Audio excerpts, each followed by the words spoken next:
fly. Oh, so proudly we hailed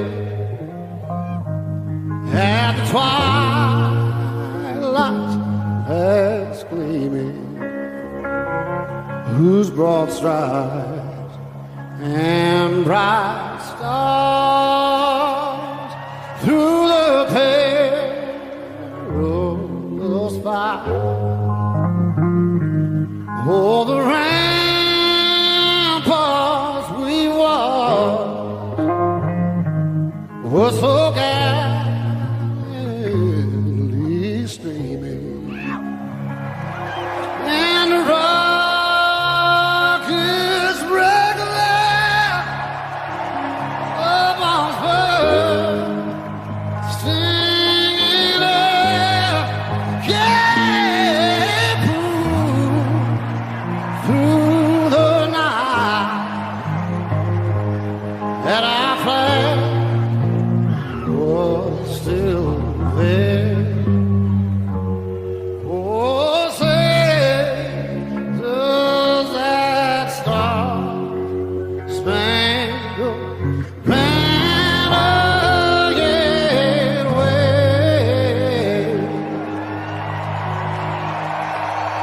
Oh, the land of the free and the home of the brave.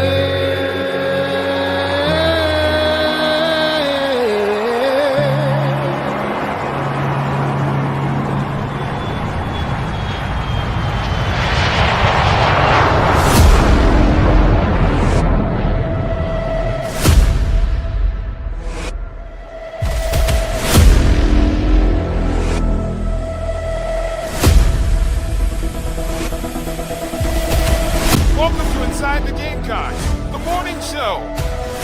Presented by the Barndominium Company and Resto Pros of the Midlands. Part of the Chief Sports Network. Go Gamecocks! He'll be fire on the mountain.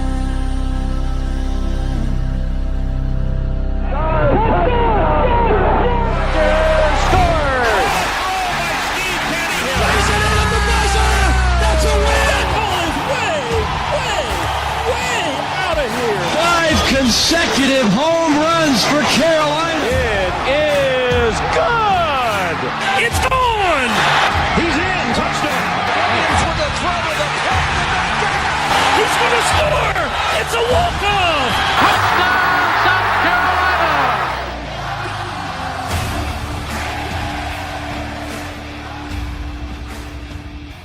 All right, greetings and good morning. Welcome aboard and welcome home inside the Gamecocks, the morning show built by the Barndo Co. and presented by our friends at Resto Pros. There when you need them, Resto Pros always of the Midlands, Resto Pros, midlandssc.com, and you can build a dream home, and it is a dream, but you can make it a reality by heading to the barndoco.com and build it in the Carolinas or even over in Georgia or even up there in the Volunteer State of Tennessee, the barndoco.com. They are Gamecock owned and operated. To the right, that's the Golden Tones. To the left, it's just a little old JB. We're here till noon today. John Whittle will join us here in about 15 minutes or so, 10:20 this morning, and we'll run the gamut with him.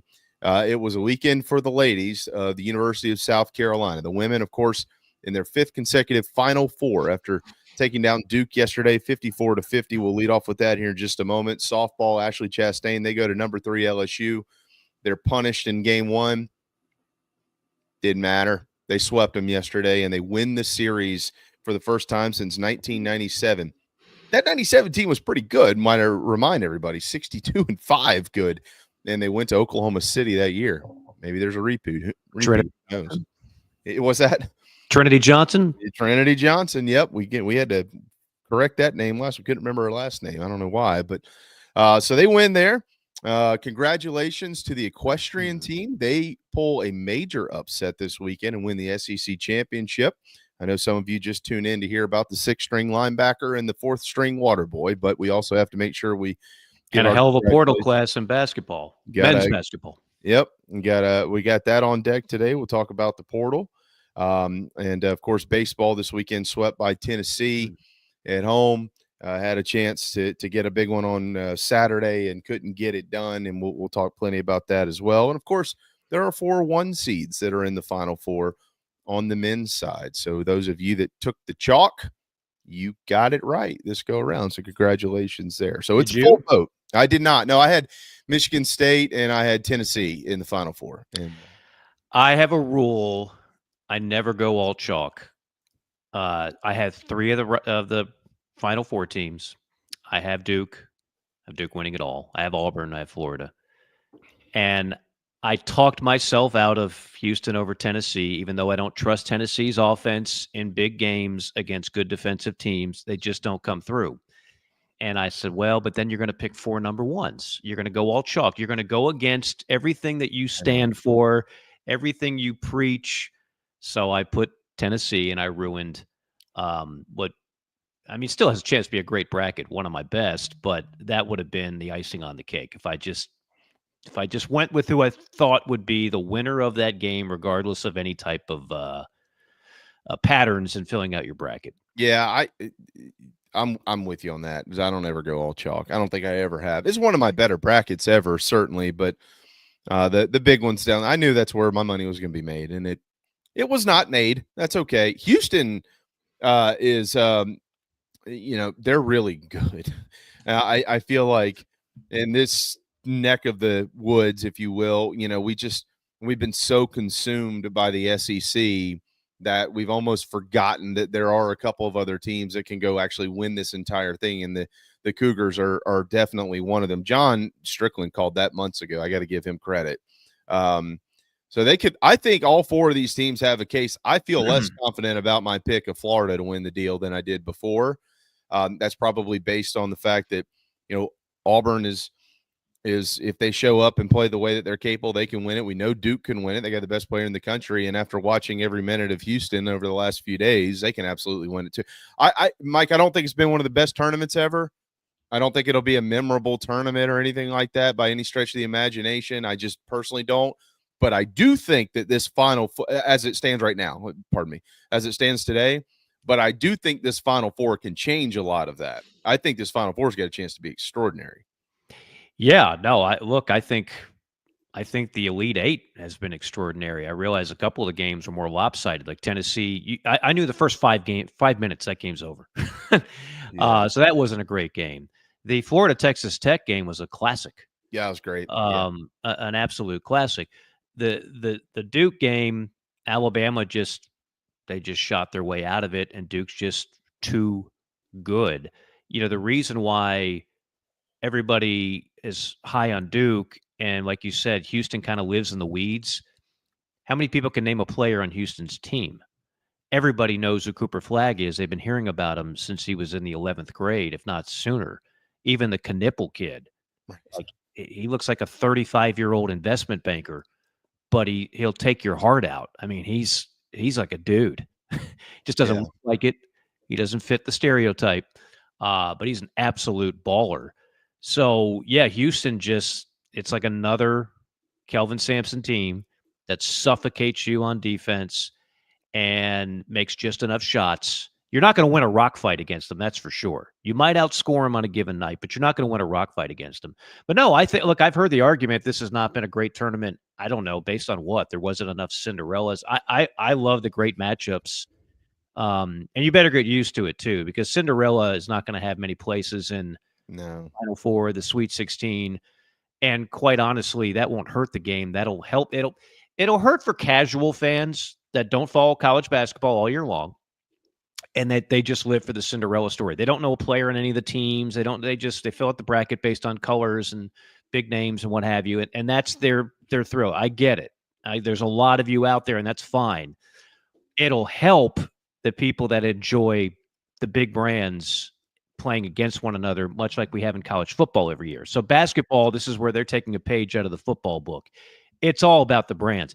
And when you watch these portal things going down, and South Carolina is very much in the thick of it in the portal right now, they are crushing.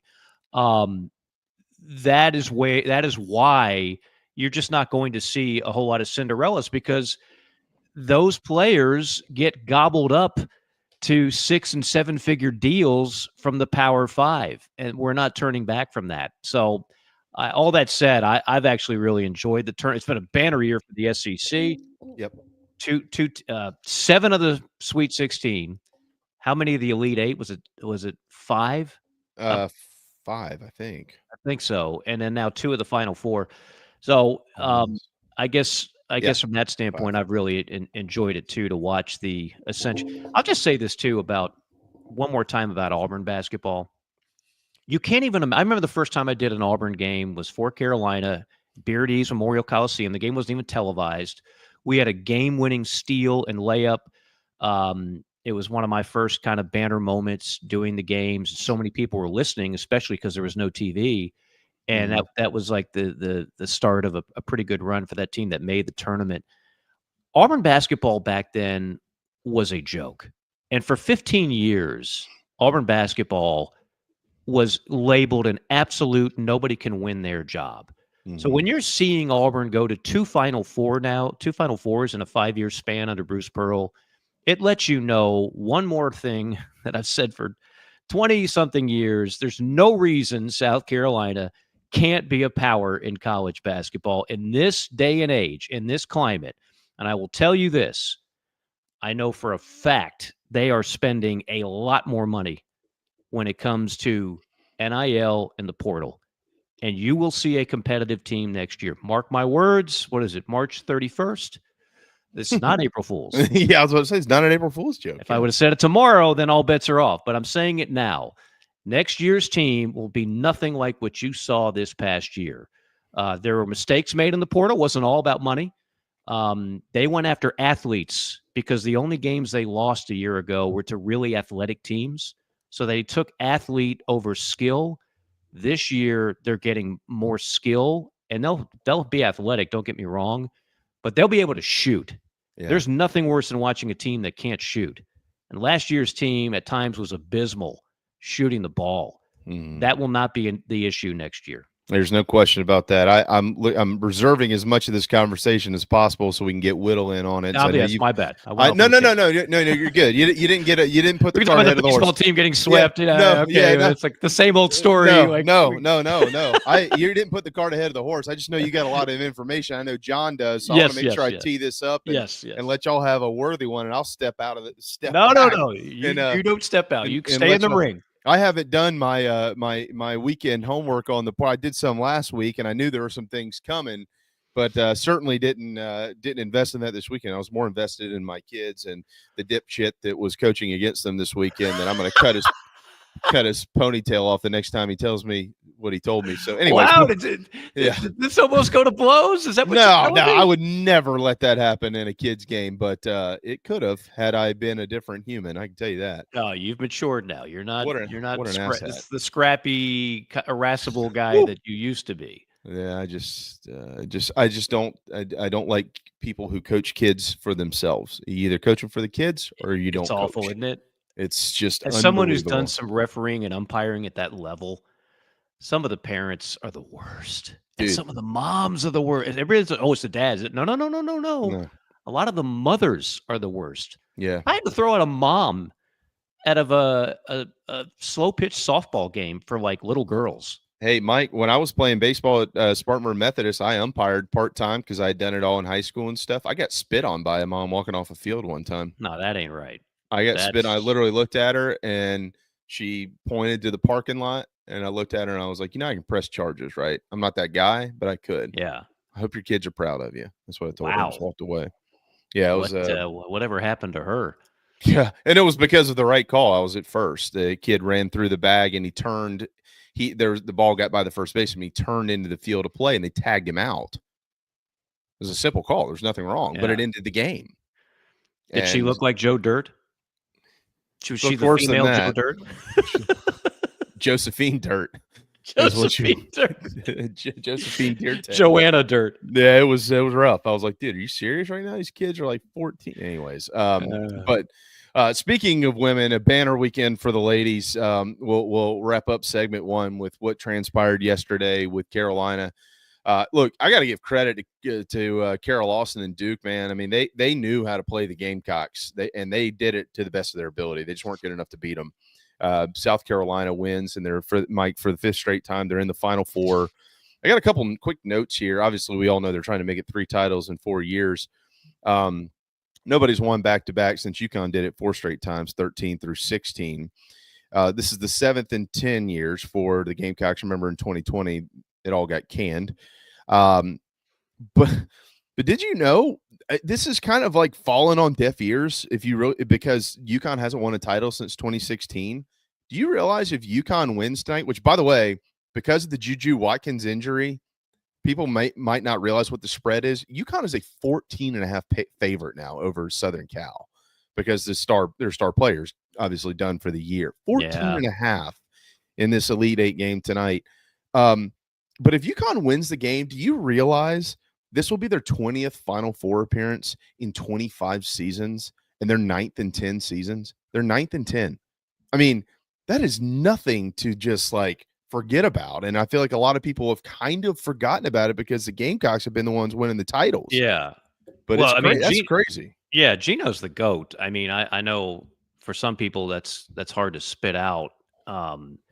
You know, I all due respect to Pat Summitt, tremendous, and did a whole lot to elevate the women's game when a lot of people looked at it almost like a intramural sport. Mm-hmm. Pat Summitt said, no, we're going to change that. And she did. And everybody owes a debt of gratitude to her. But if you just want to look at overall resume, Gino is your GOAT. And obviously Dawn has the best chance of supplanting Gino. And maybe 10 years from now, there'll be a different Dawn Staley somewhere. But no, they've been, I can't go, everybody knows Paige Beckers. I can't go up and down her roster. I'm not sitting there pretending like I'm sitting there and following UConn women's basketball, because I'm not. I don't think they're the power teams that they were before. No. I mean, there was a time he was recruiting like Dawn recruits now. Right. Where you looked up and down his roster and like the top 4 of the 5 top women in the sport played for Gino. That's what Dawn's teams are the last however many years. Yeah, they used to have 10 All-Americans up there. Now Carolina's got them. Exactly. That's right. That's exactly right. It's to a T. I think it actually proves how good of a coach that he actually is. I'm not saying he's got a bunch of scraps. He doesn't. He's got good players. Sure. But without, I think there was a theory at one point in time with Gino as to how good of a coach was he without all of these elite players. And right now, women's basketball, the sample size is small as far as how many teams are elite. It's not like men's basketball. You've only got, now it's grown, but there's only a handful. And you've got Carolina's got the All-Americans now. Duke's got some All-Americans, Maryland and Notre Dame, and they're a little bit more spread out than they were. And yet every year he's still in the Final Four with a chance to win the national championship. I think he's a great basketball coach. Well, anybody who can take away their personal bias away for a second would say the same thing. He is a great basketball coach, and has done a phenomenal job. That said, like, women's basketball is a lot like college football in that the best players, now it's a little more spread out with the portal and everything else. We're kind of growing a little bit. You know, we had Ole Miss and Carolina fighting for a playoff spot. That's something that, obviously without a expanded playoff, we wouldn't have had 10 years ago. But also, getting players, the hope is that it'll be a little more variety. But in women's basketball, it's the same handful of brands.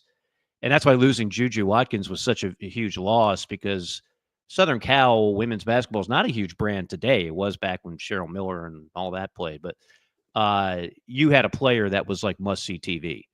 Because unlike some of the others that they've tried to prop up as a superstar, somebody that might be named after an angel, like, she's a legitimate superstar.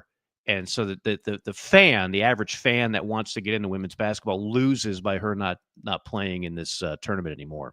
Yeah, it's a great point. And to your point also, clearly if UConn wins tonight, they're back in the Final Four, just like the Gamecocks. But if they don't, the other 3 teams playing in this evening's Elite Eight games, UConn, of course, and Southern Cal. Southern Cal has not been to what you were mentioning just a second ago. They've been to the Final Four since 1986. And in the TCU Texas ball game that'll tip at 7 on ESPN, TCU's never been there, and Texas has not been to the Final Four since 2003. By my calculation, with TCU and Texas, not being there in a while, the other never being there, in the last 6 years, I don't know, it'll be 14 different programs in women's basketball that will have made the Final Four. So that's good growth for the sport. Yeah, absolutely. 100%. TCU, exactly right. Texas. Yeah. So that's yeah. Cha-ching, cha-ching. We'll talk about some of that money on the men's hoop side coming up here in just a second. We're going to hit a timeout. John will join us. We'll get into baseball, softball, hoops with him, and I don't know what else, but that should carry us for a while. We got the Golden Tones who will carry on until noon, and we are always glad to have him and glad to have all of you. Powered by Electric Bikes of Charleston. We'll be right back. You don't have to be Scottish to enjoy South Carolina's most unique family festival, a celebration of Celtic culture. Tartan Day South, built by Culpeper Wood. Experience adventure, Highland games, music, dancing, animals, crafts, rides, a car show, and a parade. Kick off your weekend with a Celtic concert on Friday and a full day of affordable fun and festivities on Saturday at the historic Columbia Speedway, April 3rd through 5th. Get your tickets and more information at tartandaysouth.com. Your first visit won't be your last.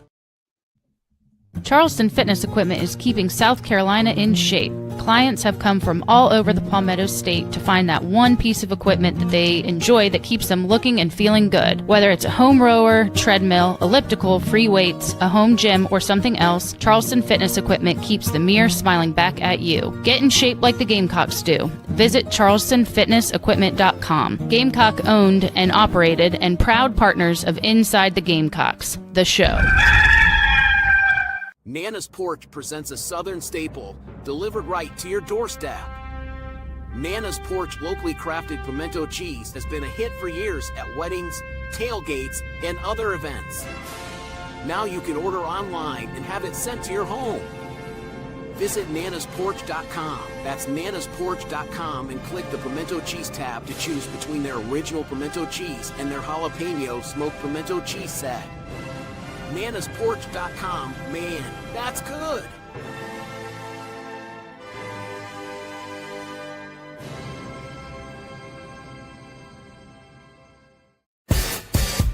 Fans, Club Chief has arrived. Become a Big Chief Club member or a Big Chief Club Golden Gear member for exclusive access to our Nana's Porch chat box on Inside the Gamecocks The Show.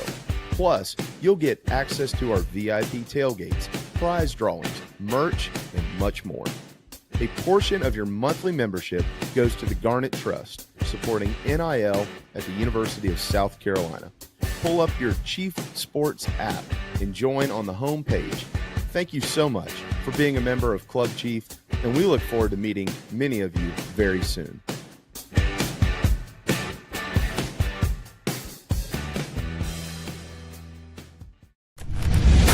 Ladies and gentlemen, here it is.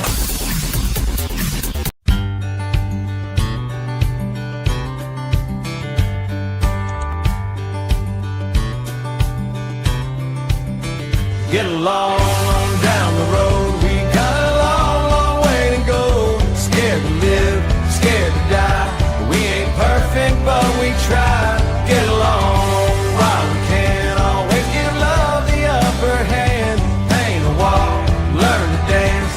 Call your mom, buy a boat, drink a beer, sing a song, make a friend. Can't we all get along?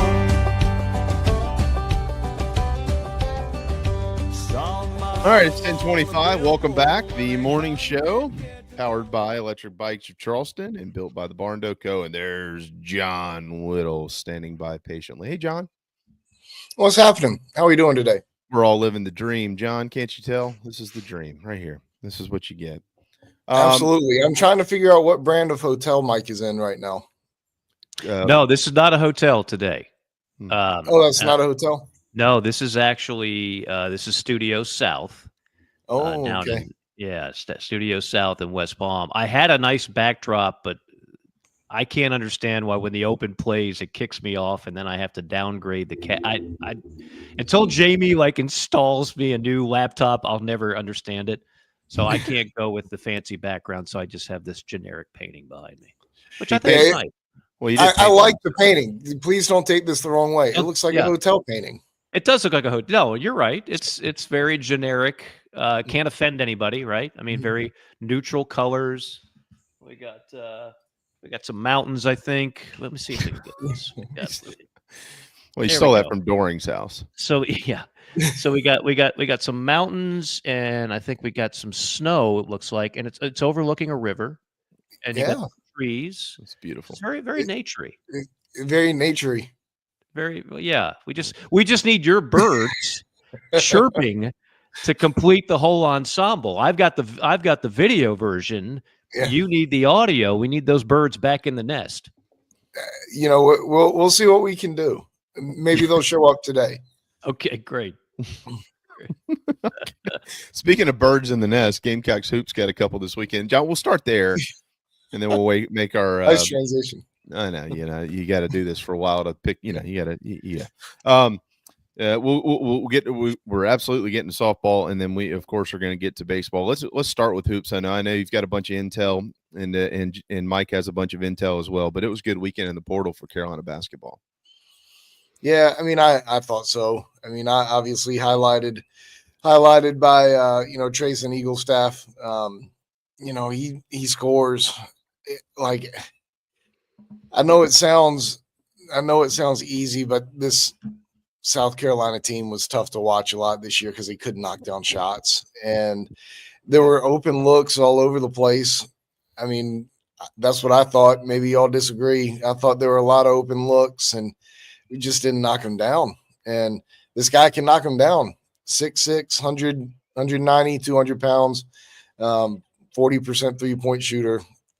I mean, what a great pickup. Top 25 player in the portal by 24/7 Sports. And you look at Creased Essendoko, and I mean, I understand why there's some concerns about him. I mean, he had a really good year at St. Joe's as a freshman, and it didn't work at Providence. But he's a 7-footer with some offensive skill. You got to get him. Got to get him with Scott Greenawalt. They need to become best buddies, over the summer, and I think they will. And but you've addressed a couple of things on the team that were issues last year. You've got a big who can catch the ball, facilitate the offense, or help facilitate the offense. And I think South Carolina had a couple of nice pickups, with one being a huge pickup. Yeah, well, this Eaglestaff kid, so I was looking, obviously you wrote in your column about the two big games he had. He hung 40 on Alabama. 40. And he hung 51 against South Dakota State in the semifinal of the Summit League tournament. So those are going to be standout talking points. There's no question about that. My question, he had a bunch of games this year. We scored over 20 and et cetera, et cetera. My question is, like, some games he'd fire off 13, 11, 10 3-pointers. Some games he wouldn't get 2 or 3 off. What type of they weren't a very good team. So, like, what surrounded him? I mean, how difficult was him?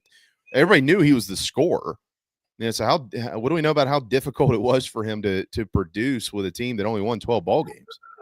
Well, most teams can put together a plan defensively, or have a guy or two who can play some defense on you. And I guess some games were just a little bit more effective than others. I mean, the biggest thing for me is, like, he consistently shot well, over his career. Like, it wasn't a one-off, and he was a consistent scorer, throughout his time at North Dakota.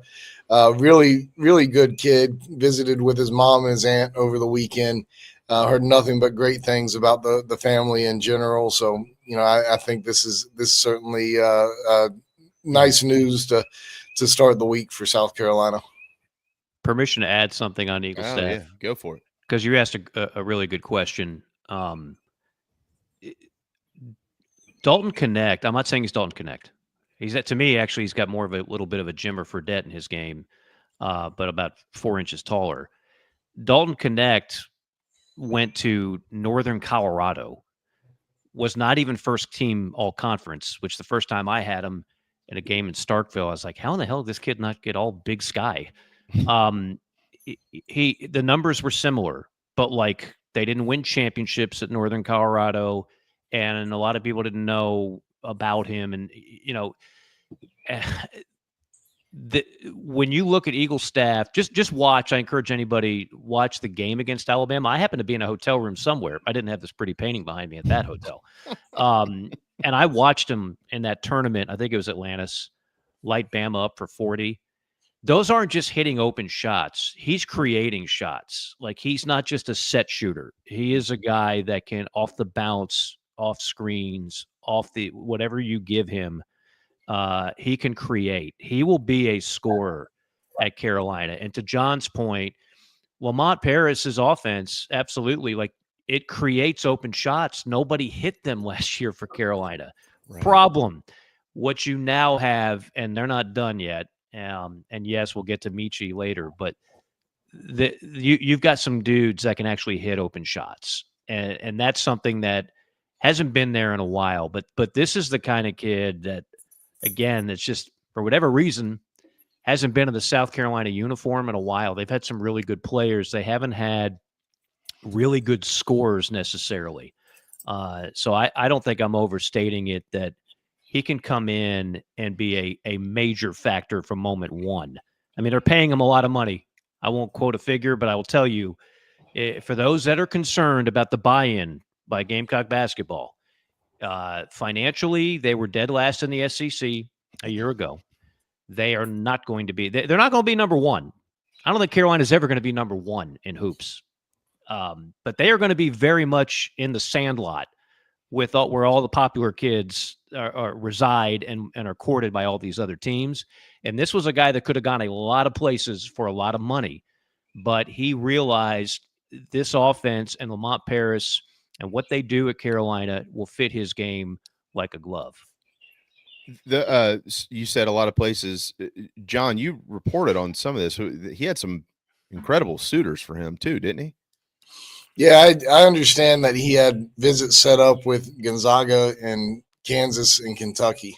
Wow. So now, I mean, I think there was some understanding that he wasn't going to have the same kind of role in those places as he would at South Carolina, but they were having him in on visits. So that shows you what programs of that stature, thought of this kid.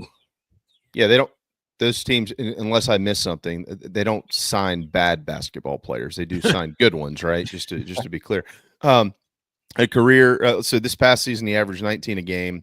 He's a career 37% 3-point shooters. Well, is there anything that we know about this kid's game that is not on the positive side of this conversation? Something he might need to work on here, or we just no? He's legit. We're gonna stop there. Yeah, I mean, he's legit. I mean, he's not going to be a lockdown defender for you, but that's okay. That's okay. If you can score like that and get in the way from time to time, I think it's gonna be all right. And Lamont has certainly done a nice job of coaching his players from a defensive standpoint. Get some guys in there who can shoot and coach them up defensively and roll with it. So, I think that's about the only thing I could say. And to the point earlier, I asked Trayson, who he kind of models his game after, or who he admires, who he compares to a little bit, and he said Austin Reeves from the Lakers is the guy he gets most often. So, I don't follow the NBA world too closely. Certainly know a little bit about Austin Reeves, but wouldn't be the guy to break his game down totally. But that's the guy he said he gets compared to most often. Okay. Let's stay on what we know, and then we'll get to maybe what we don't know yet. And Meechie will be a part of that conversation. So Tony Kitchings 2.0, otherwise known as Christ Esendoko, correct? Esendoko? Creased. One of the announcers was saying Asandiko. I don't know which one is right. I don't know which syllable you put the emphasis on. But I was watching his highlight reel as well. Yeah. And some of them were saying Asandiko. but who knows? Who knows? Sandico. He's from France. Okay. So he's 7 foot 290. It's Tony Kitchings 2.0. We can all agree on that. I tell you what he's not. He's not Josh Gray 2.0. Like this, he actually can score. He'll average more than 2 points a game. I hate to pick on you. I'm just saying, people see 7-footer and they're going to see, well, his numbers weren't great at Providence, and they're going to say, oh, is he a stiff? Is he a project? Is he Josh Gray, who turned into, if nothing else, a good rebounder? I'm not, but Josh was very limited offensively. I think we can kindly say that. This kid, from what I understand, John, as you pointed out very well in your article, there was a little bit of a disconnect with him and Kim English for whatever reason. Now, Kim ain't Frank Martin. Frank Martin is one of one, but this kid will fit very well into. Well, Lamont Paris is a player's coach if there ever was a player's coach. He didn't put up with BS. He'll bench your ass if you don't do what you're supposed to do, but he's not going to just ride the kid into the ground. So I think it's actually a sneaky good pickup. But your thoughts, Mr. Whittle and the Birds? Yeah, I mean, I certainly agree with everything you said. I mean, we posted a little highlight video on the Chief Sports YouTube page for those who want to check it out, and you can tell just watching the first handful of clips that he catches passes that Josh Gray didn't catch, and Nick Pringle didn't catch all of them either. So he's got good hands, he's got good feet. I mean, watch a couple more plays into that highlight film, and you can see how good his feet are. And he can be powerful there around the rim. And, part of that goes with being, 7 foot and 290 pounds. If he's playing at 290 pounds at South Carolina, he's not going to play a lot. He's going to have to get that weight down pretty significantly. And, Scott Greenawalt can help him do that.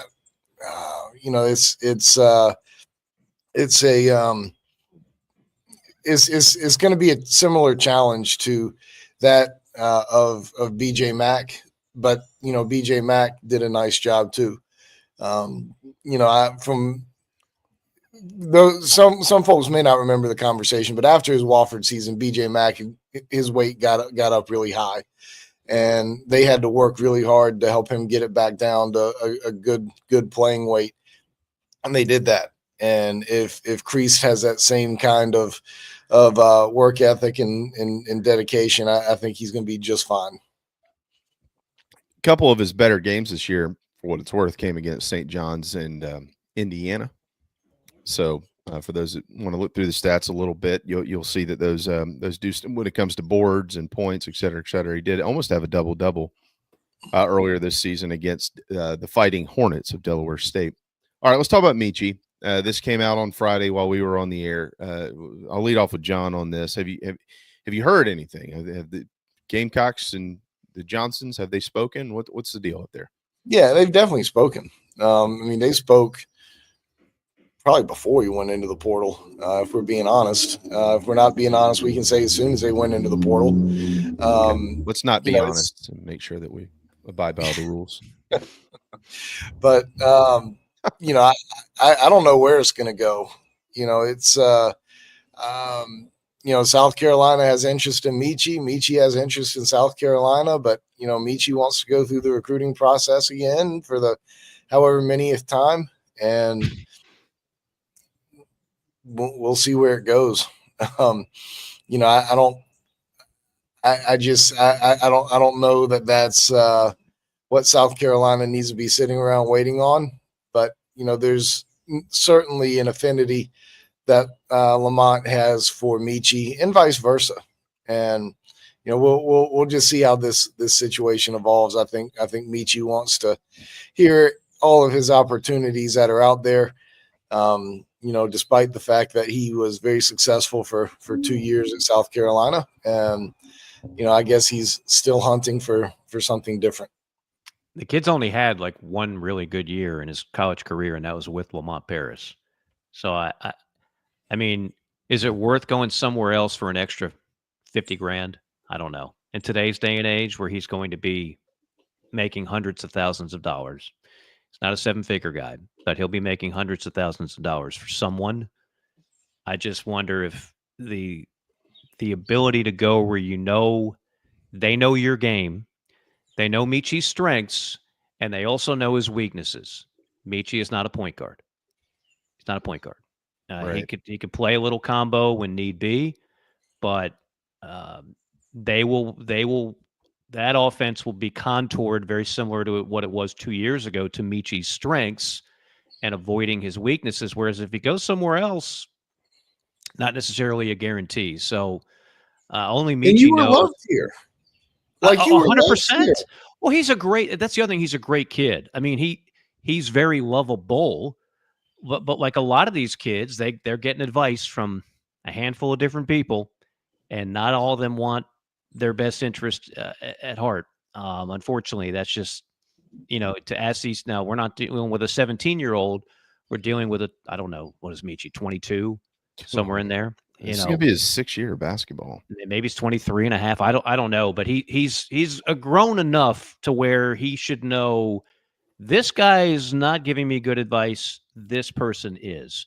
And I mean, to me, the choice might be pretty obvious without knowing what other offers are on the table. And I think I'm like you, John, I don't think you bend over backwards to get this kid back. But in today's day and age, as harsh as this is for people to grasp, because many still want to cling to the amateurism of college sports, you have to look at it like a pro GM, which is he worth his price tag? That's literally what we do now in college athletics. Mm-hmm. Football, basketball, baseball. Is he worth the price tag? And if it's the right price, I think Meechie's an asset. But I don't think Carolina's going to break the bank for him either. Yeah, and I think that's the way, South Carolina should go about it. And, I get tired of seeing folks in the comments talk about how not your comments. You have wonderful people in your comments. That's by design. That's by design. Talk about we always get outbid. I don't know that that's necessarily true. Like you have to, as you said, Mike, you have to understand what you're paying for and allocate those dollars appropriately. And yeah, I mean, you eventually have to bid on people. You eventually have to spend your money, and you have to have good money to spend. But it shouldn't be a make or break deal. You shouldn't be, as you said, bending over backwards in this instance. If like the kid knows what this place is about. He didn't have a great first year, but it wasn't terrible. He played a lot. He played well at times. But they just found a better fit for him in his second year. And, I think that it might be beneficial to have him because their games don't line up perfectly apples to apples, but he's pretty close with Eli Ellis and how they play. And, having those two guys paired up, I think would be a pretty good thing at the same position, and being able to learn Eli, to be able to learn from him. And I think it would be nice if he wanted to come back, but if he doesn't, it's no skin off the back of the Gamecocks. Well, there are other players in the portal still, right? Absolutely. Okay, I just wanted to be clear. So if they don't sign Meechie, like they could actually sign someone else. Mm-hmm. Okay, got that. To wrap this part of the conversation up, because I got to get into some other things with you here, but portal wise, and Mike, if we don't have enough time for some of the intel you've got, obviously we'll get to it in an hour or two. But portal wise, what else is newsworthy on this Monday morning for the Gamecocks? Oh, I mean, point guard. We'll see how things shake out. I mean, they've identified a couple. The guy they want isn't in the portal yet, and we'll see. We'll see how that all shakes out. Okay. I think that South Carolina's got a good chance of getting the guy they want, but at the same time, there's going to be other suitors out there, and a good player, and we'll have a lot of guys, a lot of teams who want to pay him a lot of money. So we'll see how that ends up playing out ultimately. But there's a visit from Kobe Knox from USF on the books for today. He arrived last night, and we'll see what happens with Christian May, the visitor from Towson last week. I'm I don't have an update on him as we sit here right now, but we'll see how that one goes. But there's plenty going on because there's still plenty of spots to fill, and there's still a bunch of guys still to go in the portal. So don't get too anxious. Okay, so you're saying don't panic. My understanding I wouldn't suggest that just yet. Okay, I had it all backwards. I thought it was time to panic. Okay, all right, no, got it. This thing's only been going for a week now. It might feel like a month, but it's only been going for a week. Okay, the drama of college sports. Now to panic time, Jamie. Go ahead and segue to that. Not getting there yet either. We're staying on the good news side. Oh, okay. The order's been reversed. I see how it works. We're staying on the good news side of things, and yesterday was a great day in Baton Rouge. How about Ashley, John? You've got. I think you wrote about it or you mentioned it somewhere, maybe on the message boards. And I was thinking the same thing yesterday when they wrapped up Game 3. It is way too early to even have the conversations, but you can start to put some dots on the radar as to what the postseason may look like. We're entering that time frame in which you can begin to kind of talk about it. And for South Carolina softball, everything right now is pointing to a national seed and a very high one. If things continue to go in the right direction, they have the second most quad one victories in the country with 14 of those. They're 27-7 overall. They've played the third most difficult schedule in college softball, and they've got another huge series win, and this one was on the road this weekend. They just continue to find ways to get it done, and that's after they got blown out in Game 1. So they took the day off on Saturday, and the weather rolled through, and then yesterday they took it right to LSU. Yeah, absolutely. And, that's 4 ranked series wins already. Georgia at Duke and Texas Tech were all top 15 teams. I mean, it's incredible. And, I know Ashley had the benefit of coming from Charlotte and having some good players that wanted to follow her. But man, for her to get this program where it is this quickly, and, you're still kind of about to the halfway point. So there's still a lot of season to go. But, I mean, they've gone against some of the best teams in college softball and won. I mean, it's incredibly impressive, And their pitching has just been fantastic to be, and she's laid that out on our program multiple times. I'm going to try to squeeze her in this week if we can. If you've held out and haven't gone to a game, you can't squeeze her in. She's getting popular now. Now okay. I thought you meant from your show standpoint. No, I got plenty of time. Boot me off. Take away an hour from Mike. Whoever it takes. I'll take the hour off, or I'll join in. Whatever. I told Ashley last time. I was texting with her. I said, "You've become quite popular. People want to hear more from you than anybody else. You have 4 chances to go see him this week. 21st ranked Ole Miss comes to town on Friday, and they got Wofford tomorrow night. But John, you mentioned the series wins Wednesday night. Wednesday night. Yeah, Wednesday. Sorry. How have the crowds been? Speaking of which, I've been to a handful of games now, and they've been pretty good. I mean, every seat is not full. I mean, there's room for folks to come, and that was even for the Clemson game. I mean, there's room for more fans out there. Jump on the bandwagon. I don't know exactly what it sits. I think it's about 2,000. But come on out. I still think it's once fans. Now, winning is the key. We all know that.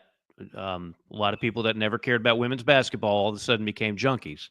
Same thing with softball. But I do think it's a very attractive sport for people. You go in there, 2 to 2.5 hours. It's connect baseball, so you're kind of closer to the action in a lot of respects. It's fast paced. I think a lot of people, if Carolina can continue this success, not just this year, but in the future, it certainly seems like they have the right coach, that you'll see a new crop of fans turn into softball regulars, if you will. I don't think there's any question. I've seen it happen at other SEC schools. I can't imagine why it wouldn't happen at South Carolina. I agree with that. And now that they've gone to Oklahoma, Ashley tells me she's got a bunch of ideas as to what they want to do at that stadium. So, Jeremiah, get ready to fundraise, pal, because they got some upgrades that they want put in. Again, it's Wofford on Wednesday night, but congratulations to them. Now we'll get to the other side of this. Whew, tough weekend. We got 8 minutes. So let's rock and roll through it. Yeah, tough weekend for Carolina baseball. Had an opportunity to take down Tennessee on Saturday. John, they just kept coming, but then so did the Vols with a couple of late inning home runs. And yesterday quieted the bats of the Gamecocks. Had an opportunity. I think they were down 5-1. The bases loaded, nobody out, and once again, nothing. Couldn't get anything going. I guess the good news is they're through that stretch. I guess that's the good news, John. The bad news is they are way behind the 8 ball at 1-8 in league play and 17-12 overall. Yeah, I thought the stretch was going to keep on going. I mean, we were talking College World Series for Mississippi State. We were talking College World Series, #1 team in the country for Texas A&M, and both of those teams are sitting in the exact same boat as the Gamecocks at 1-8 in the league. So, right. I mean, those two teams, in my opinion, having watched a little bit of both of them, I mean, they're more talented than South Carolina, at least a little bit, but they're not winning ball games either. They're making some losing plays right now. Both of those teams are. So, you know, I mean, all things considered, I thought South Carolina competed pretty well over the course of the weekend against Tennessee. I mean, they had 34, 35 hits against the best, pitching staff in the country. Most likely, Tennessee was leading the nation in strikeouts, and South Carolina outperformed that number pretty considerably over the course of the weekend. They just got to have some guys step up and be better in clutch moments with guys on base, but the pitchers do too. Going back and looking at it, Tennessee's hitters with runners in scoring position hit 500. Yeah. I mean, you can't win games like that. South Carolina hit, I think it was 283. I don't have the numbers right in front of me right now. Hit 283 with runners in scoring position. That's not terrible against a great pitching staff. And, the run totals on Friday and Saturday were okay against that type of pitching staff. But, one of the big differences is Tennessee hits home runs and South Carolina doesn't. South Carolina's last in the SEC and in that category and near the bottom in doubles. So, when you're not getting hits for extra bases, that makes it a real big challenge against a team like the Vols. Yeah. Look, there is an outstanding number right now that represents the South Carolina offense. They're hitting 305 in league play. Well, I've seen the staffs from Oklahoma, Arkansas, and Tennessee. They're elite. I mean, they're all really good. And, you mentioned just a minute ago the big point, though, and the fact that they've had some big opportunities where you just got to come through in this league or you're going to lose the game, and they haven't. And that includes all of them. They're stars and the guys who maybe wouldn't be quite considered in that category just yet. And then, the pitching staff has been, quite frankly, a disappointment outside of Jarvis Evans. I mean, Jarvis Evans is going to stay in the rotation for the foreseeable future. He's the best arm you've got right now. I thought he was throwing under bat speed the other day, which was great.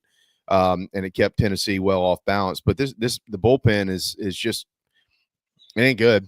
And the rest of the starting rotation has been inconsistent at best. And they're going to have to get some answers there too, John. I mean, look, if it's not going to be an elite offense, right, gentlemen, if you're not going to score 9 and 10, you're going to maybe score 4, 5, 6 runs a game. You're going to have to pitch. And if you can't pitch, you're going to lose. And that's just where they are. So I don't know what else there's to say. Is there anything else? Did I miss anything? I don't think I missed anything. Did we?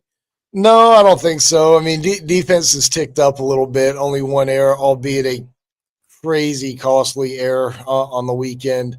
So they've done a little bit better from that standpoint. They've got a couple of guys pitching okay. They may have found somebody who might be able to handle things at the end of the game. And Caleb Jones, how a guy goes from throwing 1 inning in 25 games to making 3 appearances in 4 games, kind of mind-boggling to me. Paul Maneri said, "Hey, we can only pitch so many guys."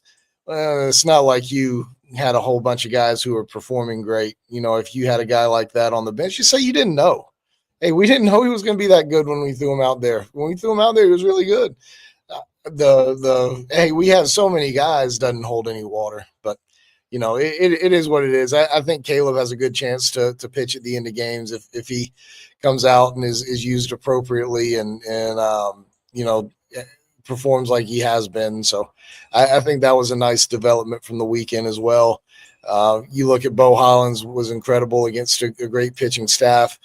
Jordan Carrion hit over 500 on the weekend against a great pitching staff. You know, really a couple of the guys who didn't perform as well are some of your top guys. So you know, I think things are trending up a little bit offensively. I think you're just going into a part of the schedule where you match up a little bit better. And I think that's kind of the overall point and the hope that South Carolina folks should cling to. South Carolina has played 4 teams against opponents that are ranked in the top 10. 4 series against opponents that are right now ranked in the top 10. So there's only 2 ranked SEC series, at least currently, ahead. And, you know, I mean, South Carolina's just going to match up a little bit better. Hope so. In league play, Carrion and Casmar are your top hitters for anybody wondering, which really is outstanding for them. But they got to get some big knocks. And I'm a big believer in the future with the corners. You know, the corner infielders, those guys they're elite defenders and they're pretty good hitters, and they're coming along just fine. That's the future of this program. You know, I mentioned this morning on 107.5, John, as the year goes along and some of the young guys get more comfortable, maybe you'll have more guys in this lineup who, when the opportunity presents itself to have a big knock to win a game, you're not just leaning on 1 or 2 guys anymore. Maybe you got 3 or 4 in there that you trust. We'll see.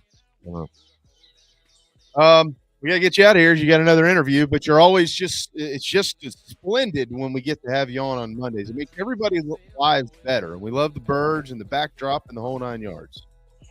I appreciate that. It's always good talking with you folks. And Mike, I will do my best not to be offensive next week when we talk about your backdrop. So I wasn't offended at all. Apologies. That's a very peaceful, serene setting in the background for you. Yeah. I like it. I would hang it in my house.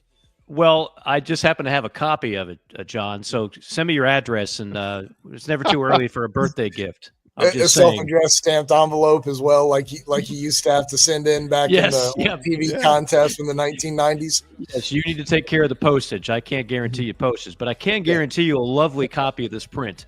It can be all yours, John. Just hang it up. Put it over your fireplace. maybe so. That might work. Yeah. Hey, tell Hefner he's the second best player to ever come out of Dreher High School. Oh, I'll do it. I appreciate you guys. Good way to start the interview. See you, John. All right, Mike, takes to break. For those who know Teddy Hefner, you know that'll piss him off greatly. But we love Teddy. Ryan Brewer, RyanBrewer.net. You know, it's not enough that like you're a folk hero, an icon. You win the Outback Bowl MVP. As if that's not enough in life. That would be the highlight for most people. Most people would be like the dad in Friday Night Lights who won the state title, and the rest of his life's a train wreck. He's just getting drunk. He's yelling at his kid. He's throwing his ring in the woods. I coached against that guy this weekend. What's that? Oh, yeah. I coached against that cat. You coached against that guy. Yeah. Something tells me that guy you coached against never won a state title. No. He was a never has-been. This guy was a has-been.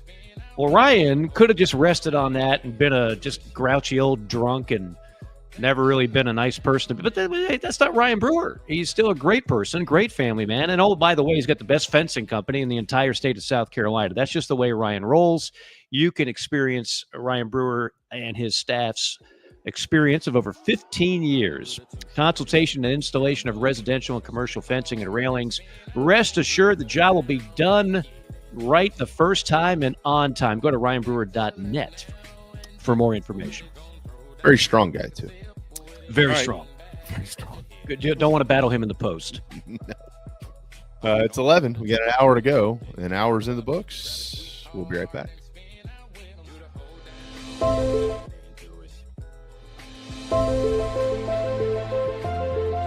Remarkable, 5-star, sensational. These are just some of the terms used to describe nationally renowned chef William Turner out of Scottsdale, Arizona. Originally from Georgetown, South Carolina, and a diehard Gamecocks fan, Chef Will made his way out west and has served parties from every state and many countries from across the globe. If you're in Arizona or have plans elsewhere, visit chefwilliamturner.com to inquire about private events and more. From MLB to NFL, the chef has served everyone. He's won all the awards, done all the press. There's a reason for that.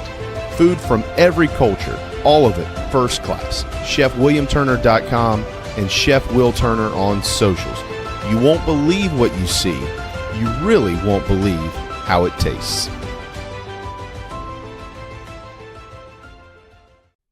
Charleston Fitness Equipment is keeping South Carolina in shape. Clients have come from all over the Palmetto State to find that one piece of equipment that they enjoy that keeps them looking and feeling good. Whether it's a home rower, treadmill, elliptical, free weights, a home gym, or something else, Charleston Fitness Equipment keeps the mirror smiling back at you. Get in shape like the Gamecocks do. Visit charlestonfitnessequipment.com. Gamecock owned and operated and proud partners of Inside the Gamecocks, the show.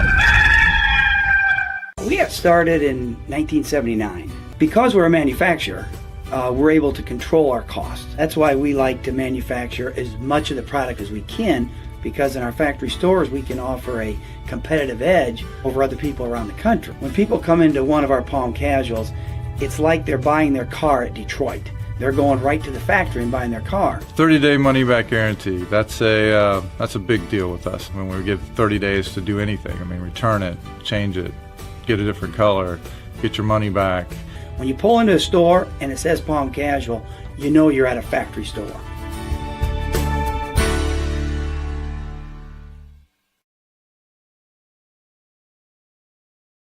This is my dirt. Welcome back to Inside the Gamecocks, the morning show. Presented by the Barn Dominion Company and Resto Pros of the Midlands. Hour 2 starts now. Yeah, I'd hate to be the first to sell. This is my dirt, these are my fields, where I harvest what I plant. That little pond, I catch bluegill. I built that barn with my 2 hands, where I raise my babies, a piece of me. Now this ain't just a piece of land. The money be great, but I can't part ways with a life that works. You can't put a greenback dollar on what it's worth. This is my... It's 11:03. Welcome back. We are comfy in our Palm Casual furniture this time of the year. If you're going to be on the back porch or backyard or front, wherever, you want to be comfortable. You want to be in the good stuff. Palm Casual makes it easy when the pollen is in the air because you just get to rinse it off and it doesn't ruin it, which is awesome. 4 locations in South Carolina, and then they got one coming up in Wilmington. They're all over Florida. They're Gamecock owned and operated. PalmCasual.com. Palm Casual. You know, some of you, maybe you're going to get some tax money back. Maybe not. But if you do, maybe you might want to check out Palm Casual if you want to treat somebody, treat your family to something nice. It all depends. How much more money can Doge find that's a complete scam, money laundering? Take some of that, give it back to the people. Seems like a good platform. Yeah, that would be what I would do. I had some quick football news. It means nothing to us, not Carolina football news. Well, kind of Carolina football news. Formerly Carolina Panthers head coach Frank Reich has been named the interim head coach at Stanford. Did y'all see that?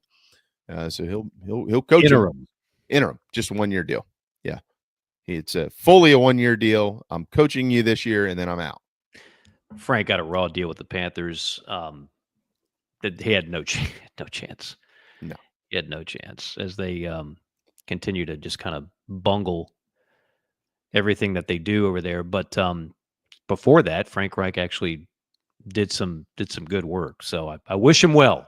I wish him well in a interim 1-year deal in Palo Alto. Interim 1-year deal. Interim 1 year until Andrew Luck decides he wants another former quarterback. I don't know what goes on at Stanford. I can't make any sense of it. I can't either. They're in the ACC. I know that. Well, they are. For those, maybe Gamecock baseball fans can take a little comfort in knowing that the Atlanta Braves, 0-4, Yeah. So it could be worse. Could be. This is a team that's projected to contend with the Dodgers. It's early. They still don't have Acuna. They still don't have Strider, their best everyday player, their best pitcher. But not a really good way to start things off. And then you go to the Dodgers, the best team that money can buy, for a series to follow that up. Yeah. It's always difficult to start the season, not only on the road, but in a time zone that's 3 hours different from yours as well. I mean, they've been preparing in Florida, and all of a sudden, hey, head to California. Yeah. They'll be fine. I ain't worried about them. I won't even begin to worry about them till we get to, maybe late July or something like that. I always love watching the freak out, and then you get to the All-Star game, they turn it up, and you're like, oh, okay, it's over. I don't even look at the standings until like May 15th. No. Don't ask me what place they're in on April 11th. Doesn't matter. It's 162 games. Right. You can't imagine how long a season that is until you work it. Yeah. It is long. Yeah. Long. I'll never forget my first year at the Braves. We're on like game number 77. And I'd just done a 3-game series. I can't remember if it was Milwaukee or Pittsburgh. And then I also did the post-game show. And the guy I did it with was a guy named Chuck Dowdle. Chuck Dowdle is like, who's the most famous sports anchor to ever come out of South Carolina? Like Columbia still, Rick Henry still going strong. Charleston had the one guy for years. Warren Pepper? Yeah. Right? I'm sure Greenville has their version. It's Iceberg now. Yeah. Oh, yeah. That's right. Scotty. Scotty's the best. He's awesome. But so Chuck Dowdle was that guy for the number one station in Atlanta forever. Just like an institution. He covered everything. Braves World Series runs, Dion, Olympics, Dominique, traveled with the Hawk, like everything. And he said he wanted to do it. And they partnered us together, and Chuck's just an awesome guy. And we're in the middle of game number 77, the post-game show. We're in the middle of a commercial break.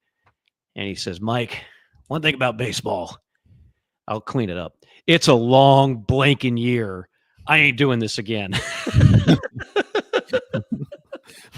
And all he did was the post-game show. He had no other responsibilities, but it's a grind. I still keep in touch with Mark Lemke, who was one of my coworkers. And he's like, man, Mike, the season, even as a player, I always thought it's just too friggin' long. Yeah. Like the players, if you polled them, they'd want it 142. Well, they do, but it comes down to money, and they won't give on the money, and the league won't give on money. So no turning back. The owners, the owners are like, you can play less games, but we're going to pay you less. We're going to pay you less. Oh, never mind. I'll play 162. Exactly. Yeah, I've talked to Smoke about this a bunch. He's like, I mean, it'd be nice to have it less, but we're not giving in on the cash, and they're not giving in on the cash. Yeah, so keep playing, I guess. I don't, whatever. I don't know. Congratulations to the 5. Now I know that number might be a little bit in flux. 5 former Gamecocks to make it on big league rosters on opening day. Yep, no doubt. And they'll probably get some call-ups here before long too. But really neat to see all of those guys. Even though Montgomery he's getting paid, that's why he's on the roster, but he won't pitch because he's having surgery. Yeah, I don't know. I mean, he had a really rough year last year. Who do you think would be the first call-up?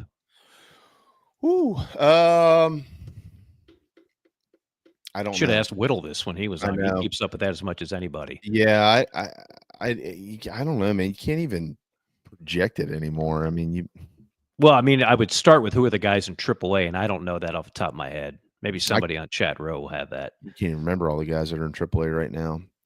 But there's always like a guy or two that pops out of nowhere, and you're like, I kind of forgot about him. Like Max Schrock. You'll be like, oh yeah, Max Schrock. Yeah, shoot, man, I forgot about him. Oh, Chad, I remember Chad when I did a couple of his games. Like he's the most, in terms of just raw tools, the most talented player he ever saw coming out of high school. Mm-hmm. Yeah, very good player. Just a little guy, but I mean, I've even heard good things about like James Hicks. Like he finished here in AA last year with. I mean, he was in the Astros organization, but who's their AA? Corpus Christi, maybe, or something like that. I'm not sure. But even like guys like him, you just, I mean, you know how it is, Mike. You've been around the big leagues. You you think you can project it all, and then you start getting into the business side of it, and you're looking at their options and what they have left for this. And if we call them up now, it's going to cost us X number of dollars, and we're going to do, and it never really works out the way you think it's going to work out. I'll be honest with you. I hope the next name I hear is Whit Merrifield, to be quite frank, and he's been in the big leagues. It wouldn't be a call up; he would just be signed. But I don't really know what's going on with that right now. So. Yeah, he came up at a difficult. I mean, that's when the Braves were pretty much in the middle of their tailspin. And I never thought he really got a great opportunity to show what he can do. Mm-hmm. But he knows he's on the tail end of his career. I mean, you finally reached that point. I saw it happen with everybody from Landon Powell. We've seen it happen with Justin Smoke. Like, you just reached that point where you're just fighting to stay alive. Yeah. And then you get to the point where you're kind of roster filler in some cases. And then a lot of guys get to the point, and I covered some of these guys too, like in Gwinnett, when you're in AAA and you're a 30-something-year-old guy who's been in the bigs, and now all of a sudden you're playing in front of 4,200 instead of 32,000. You're just like, you know what? Might be time. I could be about this life. I'm not about it anymore. I've got enough money tucked away for me and my family. I'm going to go ahead and call it quits. Yeah, that's the number's 10. If you can find a way to get to 10 years in the big leagues, you're protected for life basically. But that's one of the things that's what Whit wants. I mean, this would be 10 for him. So he gets is he just short? He would get 100% lifetime pension. I think he's still, I think when it equates, each year, so it'd still be at like 90%, but we all, everybody 100% benefits, all paid for, pension, the whole 9 yards, you got to get to 10. And that's what Smokey was able to do. He scratched and clawed. Of course, he signed to play in Japan, or is he in Japan? Yeah, he was in Japan. But that was they do it different over there, and that was during COVID. Not to give away all his business, and I won't get into specifics, but we want you. Okay, well, I can't get into the country, and neither can my family. Right. So we're going to guarantee you your contract. We're going to guarantee you your contract. Well, what if my family can't get in? Then we'll cut you loose. Well, what about the money? You get to keep it. All right, I'm coming. And so it kind of worked out, and they couldn't get his family in because of COVID. They wouldn't open the country.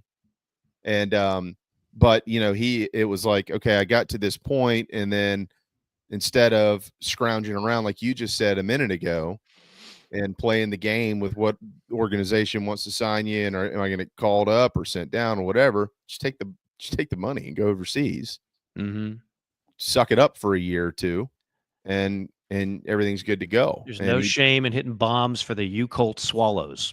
Yeah, there's no doubt about that. There's words to live by is really what it comes down to when you say something like that. So I would agree. I want to go back to the basketball stuff real quick here. The portal on the men's side, because I do think that obviously we had to rush through a little bit with John because we tried to run the gamut with him, and it's so important to remember the timeline of the portal. But we've been sped up, right, Mike, and everything with especially with football and basketball. Like when the portal opens, we have these things are called cell phones, right? And then of course you have these other things that are within those cell phones called apps. So you have Twitter or whatever, and whoever you follow, it's all news. So I think we get our brains get sped up. You see all these things going on, and what do you instantly think? Oh, everybody else is signing players. Why are we not signing? What are we doing? Blah, blah, blah, blah. And you start to freak out because you don't. I'm not like calling anybody out or anything like that. I'm just saying you start to freak out because you don't know what's actually going on behind the scenes. As a matter of fact, on Friday there wasn't a fan in our neck of the woods who knew anything about this kid from North Dakota. And before the weekend's over, they've signed one of the best players in the portal. My understanding, and I know you hit on this a little bit at the top, finances aside, and we mentioned this a little bit at the end of last week. This is all just the tip of the iceberg as far as the portal goes, specific to South Carolina, but also specific to a lot of other teams. And these guys have, and I'm going to leave you the floor in a second, but they've I remember when we had Darren Usher on and he was talking about the transfer portal. I don't know if you saw this conversation, and he said when the portal opens and you start, if that's when you start doing your homework on which guys are in the portal to fill out your roster, you're late to the party. You have to know everything about these guys once they hit if you want to get in front of it. And so, they were talking about, he was telling us how they do all these PFF numbers, and they basically monitor every player out there throughout the season, and they move them up and down boards. If the guy were to ever be available and we need that position, this is the list of the guys we're going to call to fill it in that order, right? Or some whereabouts. It's very similar in basketball, but you don't have to fill 25 spots out of the portal in basketball like you might have to fill in college football. You might have to fill 3, 4, 5, or I think in the Gamecocks case, maybe 6 or something like that, potentially 5 or 6.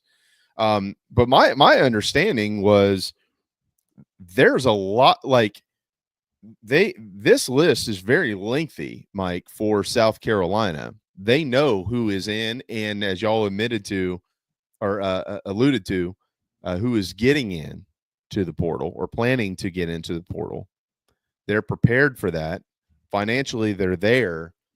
And you're going to see a lot more of this, like Florida looks like right now. Carolina has a commitment from a kid from Providence and a kid from North Dakota, not from Alabama or Kentucky or Maryland or something like that. It's just a fascinating watch to all of this, and you really have to do a bunch of homework to be able to kind of get your arms around what's really going on. To your point, I thought one of the best things, I don't know who to give credit for who did this. One of the best things that came out on Twitter last week was the starting 5 for every team at that point left in the Sweet 16. Mm-hmm. The logo from where they started their career.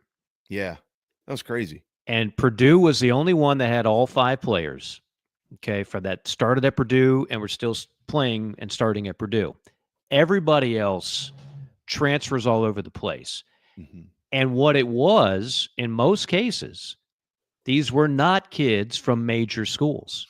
Mm-hmm. So don't be fooled by North Dakota. I mentioned Dalton Connect. He played for Northern Colorado. I dare say none of us consider Northern Colorado basketball a blue blood. Even in the Big Sky, they're not a blue blood, okay? You look at the guys on these Final Four rosters even, and look at where they came from. Janai Broom, who might be playing with one elbow on Saturday, he came from Morehead State. He was from Plant City, Florida, and was under-recruited. I think he'll finish second in Player of the Year to Cooper Flagg. You look at Florida. You got one guy from FAU. He wasn't even the most highly sought transfer out of FAU. You've got another guy from Australia. Technically, that's not a portal grab. And then you've got their best player is from Iona, who was a football player. And most people didn't want as a he's a 0-star recruit coming out of high school basketball. Mm-hmm. So you don't have to get JC talks about this all the time in football. Sometimes people will say, oh, we got a wide receiver from some Sun Belt school. Oh, he's from the Sun Belt. Then he's not really that good. No, that's the wrong way of looking at it. Actually, what coaches now, quite frankly, I don't ever want to say they're lazy, but it is a lazy way, an easier way of recruiting, because you can tell a hell of a lot more about a guy who spent 2 or 3 years at a mid-major in football and basketball than you can just watching high school tape, more often than not. Now, obviously, a Jadeveon Clowney is an exception to that rule. That's just a freak that sticks out on tape no matter what the level. But for a lot of these guys, coaches can take the guesswork out. That's why the portal is where it's at for so many. That's why in football, Lane Kiffin makes no apologies. They're going to be a portal program, and they will continue to do it that way, and it's working pretty well for them. Doesn't mean that's not the way Kirby Smart's going to do it, but Kirby can wake up every day and top 5 recruiting class. He's got it on autopilot the way Saban did at Alabama. For many other coaches, you better be a big player in the portal. And I think that's where South Carolina falls in both sports, football and basketball. Well, and I think need to be really active in the portal.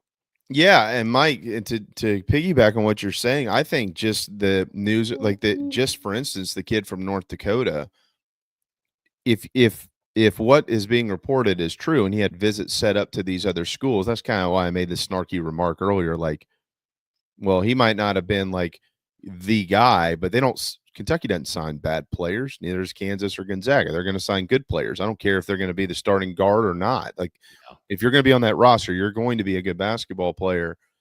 I think that's case in point as to the work that this staff has been doing to rebuild. Like, they knew who they wanted to go after, and they knew what their pitch was going to be to get him here. And he comes to town and cancels visits to these programs and says, no, this is where I want to play right here. I think that's a very large deal, if you ask me, referencing the preparation of Lamont Paris and his coaching staff. No doubt. And I know people are naturally curious of the price, and I don't think you have to feel guilty about that. In fact, I think they should all be published. I think we need to get to a point where it's all public record. You know, we're trying to get rid of the bag man and the under the table stuff. It's all legal, so why would this not be public record? Right. I have good intel that is right around a 7-figure deal. Mm-hmm. If it's not right at it, it's very close. That's what you have to pay. And most SEC schools have at least one guy in that ballpark flirting with $1 million a year. And everybody from Ole Miss to Arkansas to Kentucky, while they're spending $6 million in NIL, and in some cases more, Carolina last year was at about 1.6. I mean, if I give you $100 to go to Publix and pick up the groceries, Jamie, and I give somebody else $1,000, guess who's coming up with a better meal? You might be a great cook, and I don't doubt that you're a great grill man, Jamie. I hear that about you. But I'm going to go with the guy that's got $1,000. It's going to have a better spread. So Carolina's now going to be in the game. And by getting a guy that was that highly sought after, and talking about Eagle staff, there's two messages being sent. Number one, he's a hell of a player that fits a huge need. Number two, it puts everybody on notice that we're now playing in the big boy sandlot financially. We are now playing in the big boy sandlot. And we're not done. You've got the Knox kid visiting, I believe, today, right? If that's, I think so. Yeah. And of course, there's Meechie out there. I will just say this: Murray Boyles is not a guarantee to the NBA. No, he's not. You know, we've talked about that a bunch. He's not at all. It's nothing is done. He's got a tough decision to make, and I know all the names and voices in his ear. That kid loves Carolina. He loves playing in this program. He loves his teammates. He loves being a college kid. Right. And the NBA money is going to be there the following year. And if he does what I'm hoping I would see at a Colin Murray Boyles, which is a guy who's a willing shooter from outside, because you're not going to dominate the post at 6'7" in the NBA. You're just not. If that's the case, more money. Now you play yourself into the lottery. So that's going to be fat. If somehow you got him back to go along with the guys they're bringing in, wow. Yeah. Game changer. Like we say all the time, Carolina just did this 2 years ago to a point. I think this would be a more talented roster than that. Missouri, of course, just did it this past year. I agree with that. The CMB thing is so fascinating because if NIL didn't exist, he'd be gone. Correct. And so, this is our first real glimpse at what this, like, you look at other teams in the league, for instance, Auburn. Okay. Janai Broom would be a name that comes to the surface for me when having this conversation, and others across the league and across the country. Like, you are able to battle the NBA to a point for really good basketball players if it's better for them to come back. so what I'm getting at here, and you'll be able to speak on this way more than I could, but there have been multiple instances over the years, not just at South Carolina, but all across the land in college hoops, where I'm probably not ready for the league, but I need to take the money. And so they go. Mm-hmm. And I'm not saying that it was a bad decision or whatever, but now you have another layer on top of that to be able to decide from, right? And with Colin Murray Boyles, I mean, the big thing that you're obviously going to clearly circle is injury, which, you know, knock on wood, but is not as prominent of a deal in college hoops as it is like in college football, for instance. With Colin Murray Boyles, you look at what he did this year, how much he grew as a basketball player in my very limited basketball mind. And with a team that was, let's just be honest, right, a lot worse than what he played on as a freshman. I mean, everybody knew that Colin Murray Boyles was the guy that you needed to control to beat the Gamecocks, first and foremost. And if you add a bunch of talent around him, I don't know what it does specifically to certain numbers on his stat line, points or whatever. I don't know. But I just cannot imagine that it does anything to make him less of a basketball player than what he has already become. Without question. I think it only makes him a better basketball player, Mike, and he continues to make money. That's the intel that I've gotten, and that's one of the main reasons why this thing is not a slam dunk that he's off to the NBA. Permission to make a baseball analogy? I love those. If you had a first-round pick hitting in front of Ethan Petrie and a first-round pick hitting behind Ethan Petrie, guess what? Ethan Petrie is going to see better pitches. Right. Murray Boyles would draw less double teams. He would find more open shots. Life would be easier on Colin Murray Boyles. You're absolutely right. He was at the top of everybody's scouting report a year ago, and I'm not sure if anybody was concerned about a single other player on that team when they played South Carolina. Like, they were not worried about anybody else than Colin Murray Boyles. Right. He was the only threat, legitimate scoring threat, not to mention what he does on the glass. And now if you start adding players around him. And one other thing, he does not come from a poor family. His mother is an attorney. They do very well. Mm-hmm. So he doesn't need the money. Not to mention NIL, he would be able to make, again, in that seven-figure ballpark. Or he could go, maybe get drafted 22nd, play half his life in the G League. He knows that he's a smart kid. Like, he knows the potential pitfalls of not being the best version of you and then going into the NBA draft. There are a million stories like that where a guy goes before his game is fully developed and then it just spits you out. You're playing for the Fort Wayne bucket droppers and then you're playing in Turkey and then you're out of the league and you're saying, what if? So it'll be very interesting. But he's got a lot weighing on his mind. But to your point, and it's a great one, that decision is no longer a no-brainer. You could always say, well, I can either make zero here or I can go feed my family. Well, first off, his family does fine. Secondly, he wouldn't get zero. He would be a millionaire. And then he could make even more millions being a higher draft pick. So there is a very compelling argument to stay another year for a guy who was an all-conference player. If you go back and look at the games this year in which South Carolina was in the ball game, had a chance to win, or won the game, go look at his stat line. It's a direct correlation. And even some of the games where he had a great game and they didn't play well, it was like, okay, if he scores 20, that's fine, but the rest of these guys can't score. So, you know, as long as we score 60, we're going to be I do real quick before we go to break on the Meechie thing, because this is where we are. It's kind of, I don't know that there's a lot of scenarios like this out there. You know, Meechie obviously left the Gamecock program, for multiple reasons to go home. I do know that, and we all know, I think by now, right, that this wasn't like a bad deal. You know, it's not like he wasn't paid, or him and Lamont weren't getting like he felt like he needed to go back to Columbus for a couple of reasons. His father's just recently passed away, which I know has been really terrible on him. So you wonder where he is mentally, and hopefully, first and foremost, hopefully he's okay. And I know that from a fan's perspective, he's like you said earlier, I thought that was a great way to put it. He's a very lovable guy and lovable player.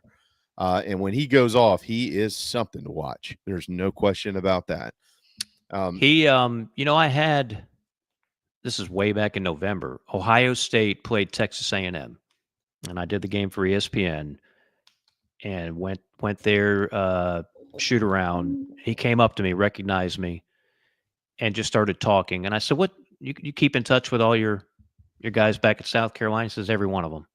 Yeah. I said, "We're still great friends." He said, "I loved my time there." You could just tell, even back in November, he was thinking to himself, "Man, I miss being in Columbia." Yeah. For the reasons you mentioned, and who knows how much more money he got, he left and he went to Columbus, and the grass was not greener at all. It was not. Again, Meechie's only had one good year, and that was with Lamont. And they know how to play with Meechie. They know how to emphasize his strengths, and they know what his weaknesses are. And that's a big part of coaching too, to know your player's limitations. So he knows he was the best version of himself in a Gamecock uniform. Yeah. But it won't. But if he doesn't come back to South Carolina, to me, that's, and I hope this doesn't come off as too harsh, Mike. Like, that's not going to define this transfer portal class for no, whether he does or doesn't. Quite honestly, the Eagle staff kid is a hell of a lot more important than Meechie. I hate to say that. No, I know what you're saying. I mean, he just is. If they don't get Meechie, nobody listening should hit the panic button, because there's going to be somebody else that they get that'll be very valuable. Meechie would be a nice grab for multiple reasons. Number one, he knows the system. He knows everything. So you don't have to reteach any of that. He's been through it. He excelled in it. So that's pretty valuable. It's almost like hiring another coach. He can tell the young guys, no, this is what you do on this play. This is what you do here. This is what coach wants. This is what you better not do, or coach will be all over you. But if Vanderbilt or somebody else offers an extra $100,000 and that's just too much to say no, okay, no hard feelings. They'll get other players. Yeah. And really one thing Meechie can do, I know he can be streaky, but Meechie can hit open shots and stretch defenses. And if you had him and you had Eagle staff, and then the Ellis kid, like, who's a dog, you're dealing with the kind of roster, and I'm not saying it's the best. I'm not jumping the gun here. I'm just telling you, it would be the kind of roster Gamecock fans haven't seen in a long, long time. Mm-hmm. In terms of just skilled shooters all over the place. We haven't seen a lot of it. Even the Final Four team, like, it wasn't like the best shooting. First of all, Sindarius Thornwell was awesome that year. SEC Player of the Year for a reason. But they defended really well. They were tough. Silva would get in there and throw elbows and get rebounds. And yes, they had some guys that could hit shots, but, like, I wouldn't say they were just this rock star shooting team. Not till the tournament. Yeah, the tournament, they were fantastic. Those 4 games, they were absolutely fantastic. Yeah. And Dwayne Notice, he's one of the more underrated. But, like, you think back to the Larry Davis, Melvin Watson, BJ Mackey group. Right. We haven't seen anything quite like that in a lot of ways. I'm not saying this is but I'm just saying that the way this roster, and so much of the job now of being a head coach, is roster construction. How do you develop, like in baseball, Jamie? If a guy is just a great hitter, I don't have to worry about how he works well with other guys in the lineup. No, I just put him in the 2 or 3 hole every game, and I watch him cook, and I let him cook.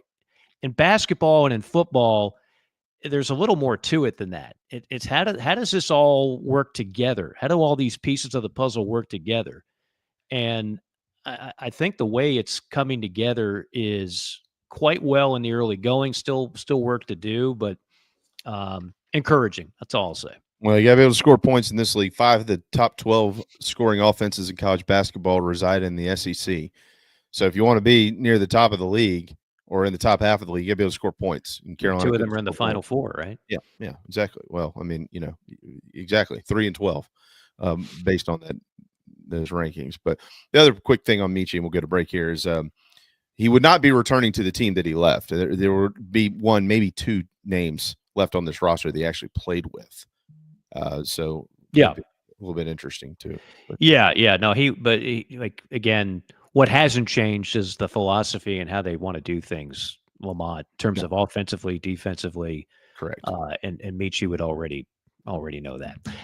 Hey, we're getting closer and closer. 12th annual Tartan Day South Celtic Festival. Get your kilt ready, Jamie Bradford. It's coming. It's coming. You can wear it April 3rd at Steel Hands Brewing. You can that'll be the kickoff party. You can wear it again Friday, April 4th at the Celtic concert at the Ice House Amphitheater. And then you can go all out on April the 5th, the main event at the historic Columbia Speedway in Casey. Tickets just $20. Kids 12 and under, absolutely free. You can go to the website tartandaysouth.com to purchase your tickets. The Highland Games, the most competing are track athletes, like ex-track competitors. These are not just like guys who I won the beer pong contest at the Fidelt House. No, these are like actual athletes that you'll be watching. The saber toss, maybe the most famous one, flipping a large tree 19 feet long, weighing 190 pounds. The hammer throw, the weight for distance throw, the stone put. We know Strickland would totally excel in that. The sheaf toss. I think JC, I put him as a master sheaf tosser. But that has a weird connotation, doesn't it? Anyway, sheepdog herding, birds of prey, and falconry, the classic British car show. Just fun for the whole family, something different. Try it out. Have yourself a grand old time. Go to the website, tartandaysouth.com. We will step aside for a timeout. We've still got some hoops and baseball and a bunch of other stuff to get into, including I just saw Hale McGranahan, Mr. Football, has a quick report up on the Big Spur about a conversation that was had this morning between Lamont Paris and Peter Burns about an amount of money that Colin Murray Boyles was offered by a fellow SEC program. Right on cue with what we're talking about. I'm not surprised. Whatever that number is, I'm probably not surprised at all. Probably not, but we'll bring that into the conversation when we return. Mike here for my good friend Troy Branham of Golden Gate Mortgage. Let's face it, it's been a rough go for mortgage rates the last couple of years. And now more than ever, you need someone on your side to get you the very best possible rate on a new mortgage or a refi. That's where Troy comes in. 27 years of experience working for you. Conventional, FHA, VA, USDA, renovation, rehabilitation loans, all doable with my man Troy Branham of Golden Gate Mortgage. And when I say doable, I mean the best possible rate that's out there. It's a phone call that can literally save you thousands of dollars. 803-238-0111. 803-238-0111. You can also check out the website ggmortgage.com. Hey, this is Cornbread Cowboy, and you're listening to the show. We'll be right back. The Aventon Adventure 2 takes the same basic design as the original Aventon Adventure, making it an adventure bike designed to take you places that typical roads just don't reach, allowing you to ride whatever terrain you want based on your whims of the day. Look at what you're getting. Hydraulic disc brakes, torque sensor for responsive pedal assist, great LED lighting, suspension, a beautifully welded frame with excellent build quality, included rear rack, included fenders. The list just keeps going on. Visit electricbikescharleston.com for more. Welcome to Palm Casual Patio Furniture. Because we are the factory, Palm Casual has the ability to offer the highest quality outdoor furniture paired with world-class service. Since 1979, our factory showrooms have done our best to make the buying process as easy as possible for our customers. Our understanding of the many factors that go into your decision has helped us create our 30-day trial period that increases the level of comfort our customers feel during the shopping experience. Visit us in Somerville, Mount Pleasant, Myrtle Beach, and Bluffton, and online at palmcasual.com for our products and out-of-state locations. Go Gamecocks! Welcome home. That's what the Gamecocks say, and so does nationally recognized the Barndominium Company. where they are building dream homes in the Carolinas, Georgia, and Tennessee. Their turnkey process can be custom designed and takes 6 months on average. Make your dream a reality. Visit thebarndominiumco.com. thebarndominiumco.com.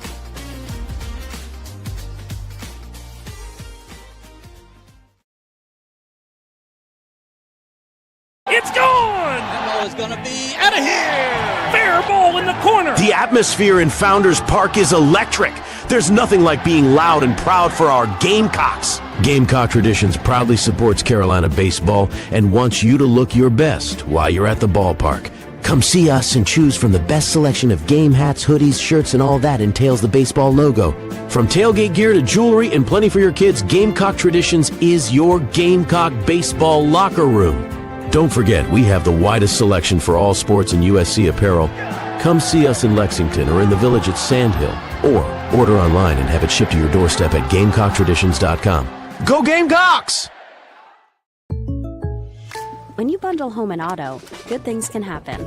You get a local agent who can help you choose the right coverage for you at a price that's right for you. Call State Farm agent Tony Pope today. Nana's Porch presents a Southern staple delivered right to your doorstep. Nana's Porch locally crafted pimento cheese has been a hit for years at weddings, tailgates, and other events. Now you can order online and have it sent to your home. Visit nanasporch.com. That's nanasporch.com and click the pimento cheese tab to choose between their original pimento cheese and their jalapeno smoked pimento cheese set. nanasporch.com. Man, that's good.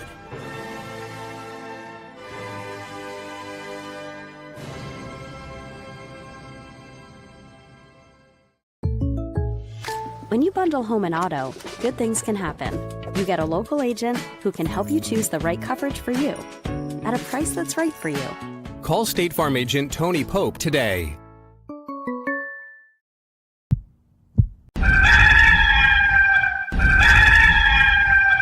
You're tuned into Inside the Gamecocks, the morning show.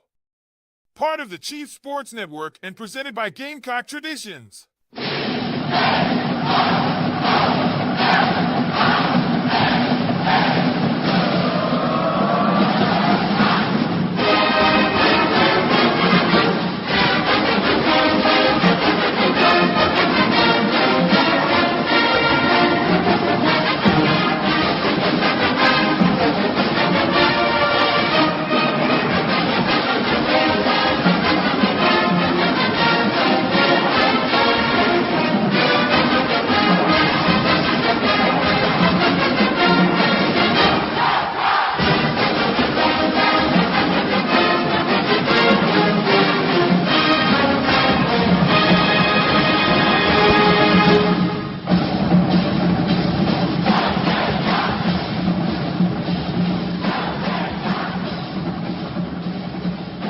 All right, the final hour is brought to you by our great buddies at Gamecock Traditions, GamecockTraditions.com. The Final Four is on deck for the women. They will tip off sometime on Friday. We'll get a start time late tonight on that or first thing tomorrow. And the opponent also, you can get your Final Four gear at Gamecock Traditions by visiting one of two locations in the Columbia area or head to GamecockTraditions.com and have it shipped right to your doorstep. So if you're one of the collectors of the clothing and stuff like that for the Final Four and the World Series and all the big things that you get to do, they've always got it, and they got plenty of it. Gamecock Traditions is where you want to go to order all of it right now, GamecockTraditions.com. So this morning on Sirius XM, Bernsey, that's what Spurrier used to call him, Peter Burns, was interviewing Lamont Paris, and he mentioned that there was an SEC program that offered Colin Murray Boyles $2.5 million to transfer to their team while they were playing in the NCAA tournament. And Lamont Paris was asked, about what do you do? I mean, do you report this team? Obviously, I'm just kind of using a little bit of critical thinking here, but I don't know how Coach Paris would have known about this unless maybe Colin told him about it. I can't imagine the other team, hey, just want to give you a heads up. We offered $2.5 million to your boy. But here's his response. He said, I think, one, is there any teeth to any potential repercussions for doing that? Probably not. Is it provable? Will we have to subpoena records to say the phone call happened at this time? I just don't think it's enforceable. Here's where I've gotten to. And then the call dropped. So the NCAA, somebody probably canceled this phone call, and Lamont didn't want to speak any more on it. But that was the end of the interview. He didn't get to say anymore, which is crazy. So somebody was like, "Oh shoot," But he went on. He did talk about some other things too this morning, Mike. Which I these are things that are never going to get a lot of play nationally. And Lamont was talking about the first time that he had eclipsed $1 million in his lifetime, and he mentioned how he was 41 years old. And you had to add up everything I'd ever earned in my life to get there. And he went on to say, in the portal right now, if you're going after a player, and you're talking about money, the word starts with an M. And he just what you said a little while ago. He mentioned if you're going in the portal and you're looking for a good player, it's going to start with $1 million. That's where you're starting to have these conversations. And he said that he's not questioning whether they should get the money, but he's questioning how it affects them once they get on campus and they've got it, their motivation and their work effort and all this, that, and the other. And he said he thinks most coaches would say the same thing. But see, that's not going to be like a major talking point. You're not going to see that across headlines or anything like that. But it is something that never gets discussed. I know JC's brought it up a lot in football recruiting. Like, do you want just a bunch of guys who are all after the biggest price tag? And very often that will lead to your own demise. And we have examples of that. However, the other side of that is, look, if I want to compete, I can't just keep getting outbid every year. At some point, I've got to give an obscene amount of money for a kid to play college basketball for 5 months and hope that he's not toxic. And that's just the gamble you have to take. Right. That's just 100% the gamble that you have to take. You don't know until he's there. And what are you going to do? I mean, you got to have dudes to compete. And for the top 25, now Meechie's not going to get that kind of money, but the Eagle staff kid, that's where it was. Right. That's where it was. The kid from Providence didn't get that kind of money, but the top 25 guys, yeah. That's what you bid. And most SEC rosters are going to have a couple of guys in the 7-figure range. Right. And in basketball, unlike football, you can, I hate to say it, but the movie Blue Chips was way ahead of its time. If you can get a Neon Bedeau, what was Penny's character's name in that? I can't remember, but the return on investment is so much easier to predict than it is if I get the hotshot defensive tackle, right? Like the hotshot defensive tackle might just go ahead and live on the buffet every night, put on 20 pounds, have a crappy attitude, and do nothing for your defense. And you just spent $1.2 million on him, which is not what happens in football. But in basketball, like Murray Boyles, in addition to everything else, he's a coach's dream. There's nothing selfish about the kid. He's got a good head on his shoulders. So that's money well spent is the way they look at it. $2.5 million for that. Mm-hmm. I know what I'm getting, and he's only going to get better. So I get it. That's just where we are. There's no turning back on that. It's kind of like an invisible salary cap. Well, we've got the money, so spend the money, and we know what we're getting. Yeah. As long as you're under the quota, it's not really a salary cap, but this is the amount of money we've got to spend, and we know that we can spend it, and we're going to be okay to be able to go get other guys like they do in the big leagues and everywhere else. Well, when the Dodgers got Freddie Freeman, lifetime 300 hitter, do you think all of a sudden he was going to turn into a 225 hitter? No. Yeah, he's just a good player. Back of the baseball card says it. But in football, you can get a Juice Wells like Ole Miss did and realize, holy crap, he's not as fast as we thought he was. He's allergic to the big moment. He's not the most coachable guy in the world. Buyer's remorse, which is what I'm told they had in September. I'm told by a very good source in September there were people at Ole Miss going, well, we missed that one. We missed on that one. We could have spent that money in some very better places. But Wonder what he would have been had he stayed at South Carolina. Who knows? That might have not been anything. You just don't ever know. Might have been a royal pain in the ass. You just don't know. Kind of last 10 minutes of the program here. We'll answer some questions if we can, get to a couple other little things to mention. The Queen's in the the award-winning Nana's Porch chat box today. Anything to make out of the interior infield defense, as in the middle guys? Yeah, I think they've been average at best. Offensively, they're actually been really good. But defensively, I'd say it's a below average duo up there. I think they're capable of more, but they haven't played very well, to be quite frank. And I don't think that's being harsh on them. I think that they probably know that better than all of us do. But we'll see what happens moving forward. Carolina's, they still have all the metrics, but metrics don't matter if you're not winning games. So you got to go win games, and it starts again tomorrow against Presbyterian. On the football side of things, I found this interesting. I hadn't seen this, Mike, anywhere until this morning. Was the first time I had seen this team alongside Nick Emanwari's name. But Matt Bowen with ESPN says his favorite team fit for one of his top 20 prospects is the Minnesota Vikings at number 24 for safety Nick Emanwari. What do you make of that?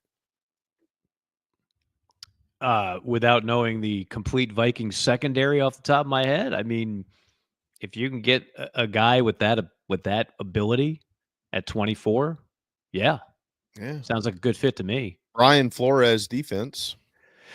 Yeah, and they now that defense causes a lot of turnovers. They also give up a lot of big plays, like most gambling defenses do. But Emanwari is a guy that certainly could score a couple pick sixes in that. Again, the only reason why Emanwari is not even higher, if he was a corner, he'd be a top 10 pick on everybody's board. Right. But they value shutdown corners a lot more than safeties. Yeah. I just still don't think, like, where was it last? We were talking about this last week. 30 or 31 with Seattle. Was that right? Yeah. I don't think he's there. I don't even know if he's there at 24. I just can't see that. I can't see it. There's too many people that are going to fall in love with that combine. Forget it. I mean, the tape is good too, but they're going to fall in love with those record-setting numbers on the combine for a guy that size. Like if he was 5'11 and a half and 210, that'd be one thing. But at his size, to put up the 40 and the vertical that he did, I just think that'll be too tempting. Too tempting. 1,000%. Of course, I'm a little biased because I've watched him play for 3 years. I know what he's all about, but I 100% agree with that. I don't see him there. On the hoop side, I said we'll run the gamut here in the final couple of minutes. Run it. On the hoop side with the 4 number ones, big bold question here: does the SEC have to win the national championship to kind of uphold that perception of what it billed itself as maybe the best league ever?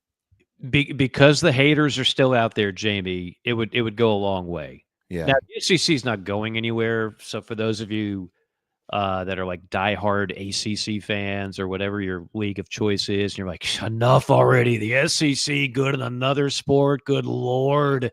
It's nauseating. Yeah, get used to it. Not going anywhere.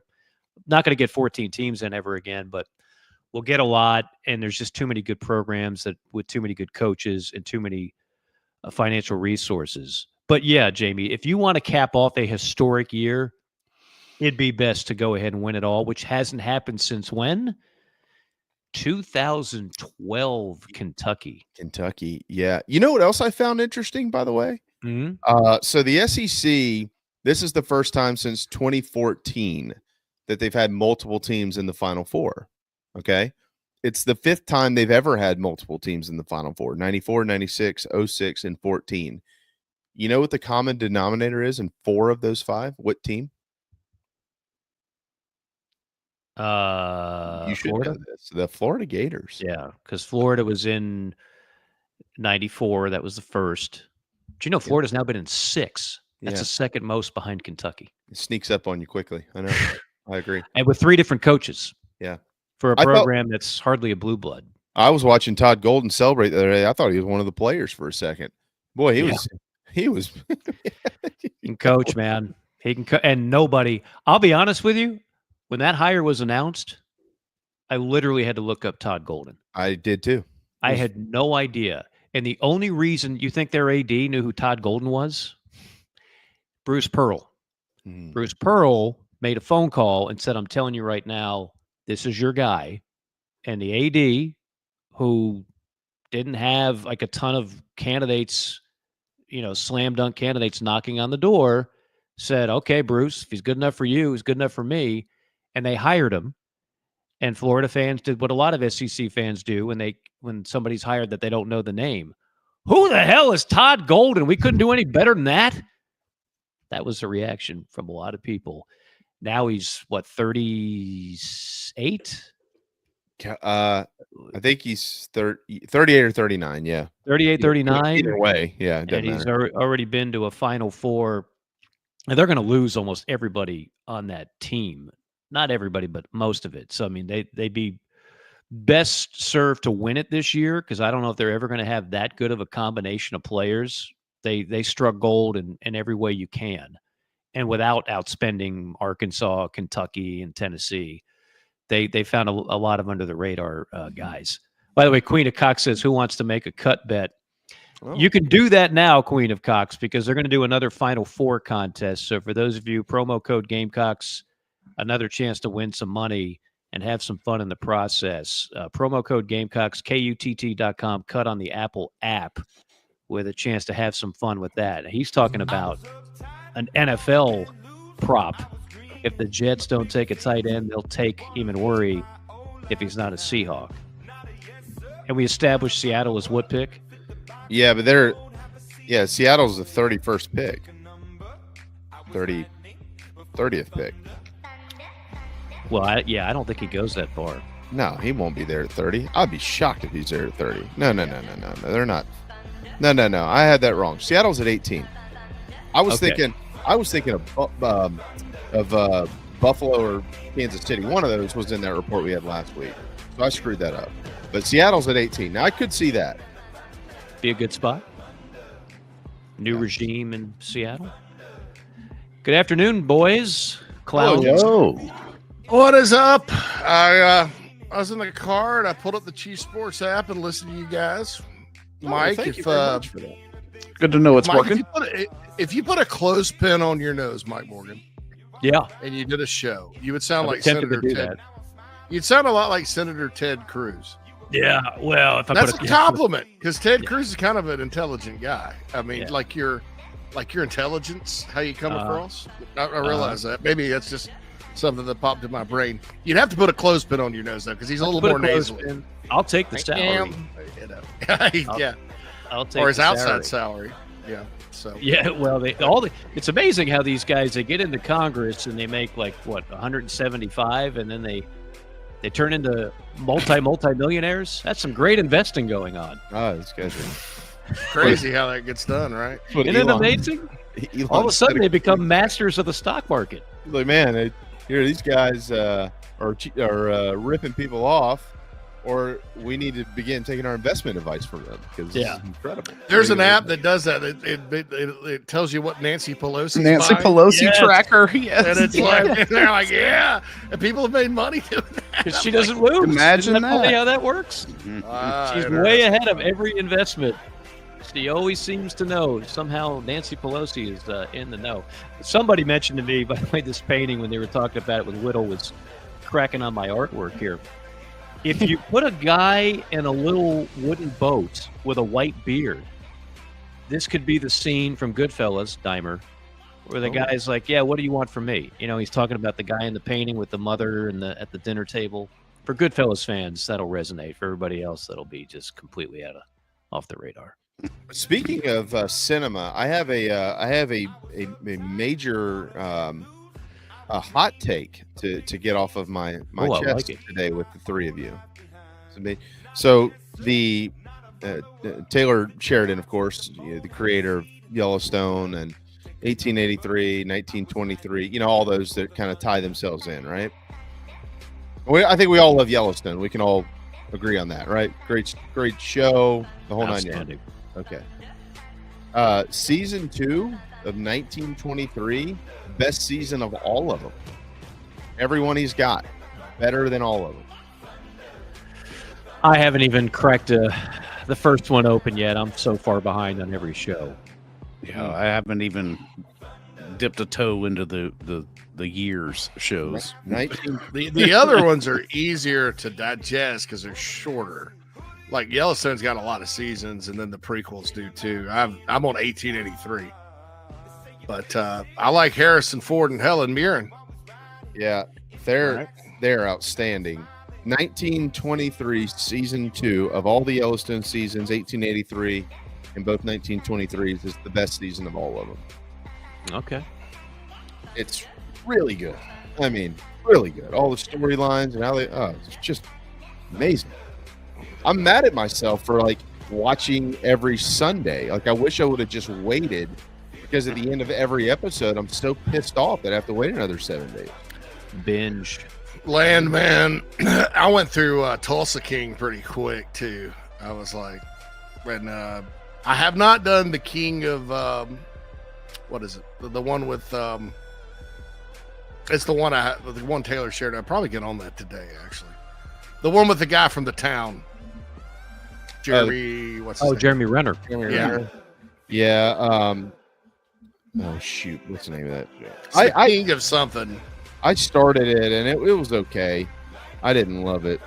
Mayor of Kingstown. That's it. Mayor of Kingstown. Yeah, that's right. Mayor of Kingstown. There's another one too that just came out, because obviously I've run through everything, with Mobland. I haven't had a chance to catch that yet. Yeah, that's on my list. I started that last night. Okay. It was right before I went to bed though, and I don't like to leave it on while I'm falling asleep, so I turned it off about 15 minutes in. Pierce Brosnan's in it. Yeah. Really good actor. I mean, really good acting job by him in it. So I enjoyed that quite a bit. So I'll like it, is what you're saying. Probably. I mean, I think it's solid. I mean, it's like I watched The Agency, which is also set in London. Yeah. I'm not I didn't. Yeah, I think you'll like it. Okay. I'll let you know. I'm sure I'll talk about it. I'll just tell you that Spencer in 1923 is the best character that Taylor Sheridan has created, outside of better than the Billy Bob Thornton. Well, no. I meant in the in the Yellowstone Western series. Cool. Billy Bob Thornton, you can't replace that, but Spencer, his nephew, he's the best character he's got. I will check that out. You'll love him. This guy is he's like a different version of Jax Teller. That makes sense. And Lioness, the problem is I'm waiting on all these to come out, and then I'm going to get in. It's going to be Ozark. I waited a year and a half for the final season of Ozark. Watched it again in 3 days. Yeah. It's the cruelty of TV nowadays, man. Yeah, it's hard to do all this stuff. You got to have NIL money to be able to push them all out. Yeah, I heard the conversation. Great stuff on Colin Murray Boyles and Eagle staff. All that. That was a good conversation. I actually forgot it was y'all for a while. I forgot it was my friend. I was like, oh, wow, this is a good show. Oh, it's JB and Mike. Yeah, it's just those two clowns.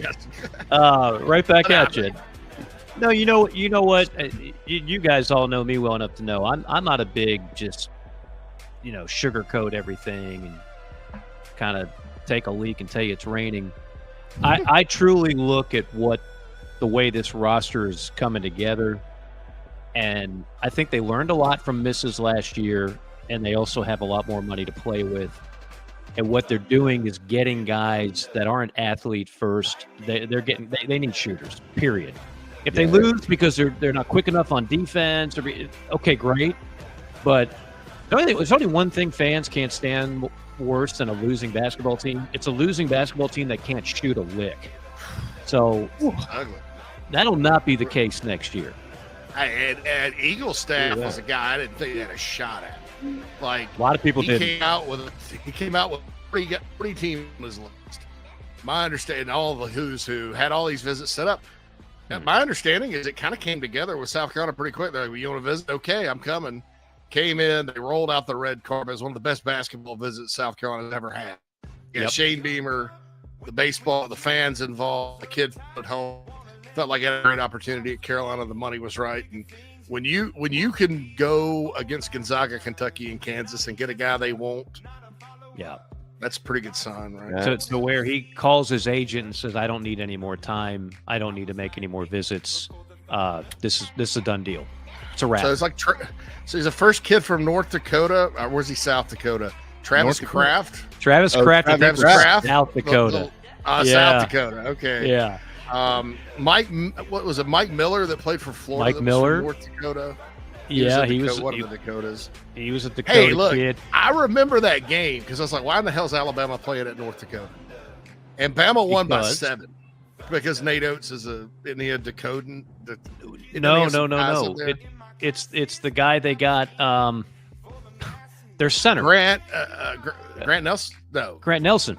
Grant Nelson. So that was a recruiting promise. Okay. You come to Bama, we'll go play a game back at your hometown, North Dakota. So they play there, and you could make the argument that demand. I mean, people would have figured out how good this kid is anyway.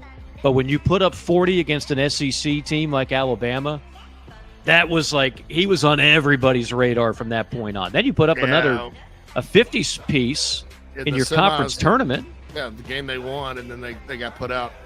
Yeah, but more. Go ahead. I was just gonna say more than that, JC.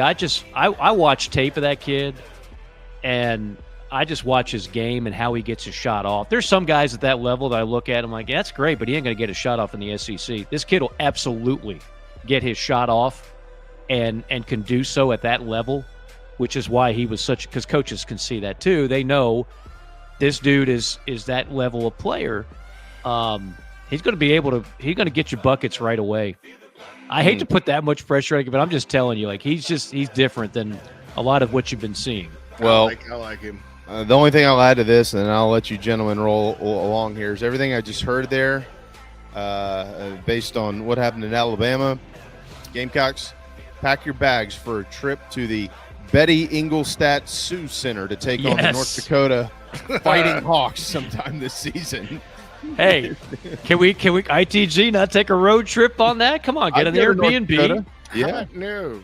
That's December. It's cold enough where I'm at. Well, that's what I'm saying. You're used to it anyway. Like how just layer up. Extensive travel planning, I would imagine, to get to North Dakota. Yeah.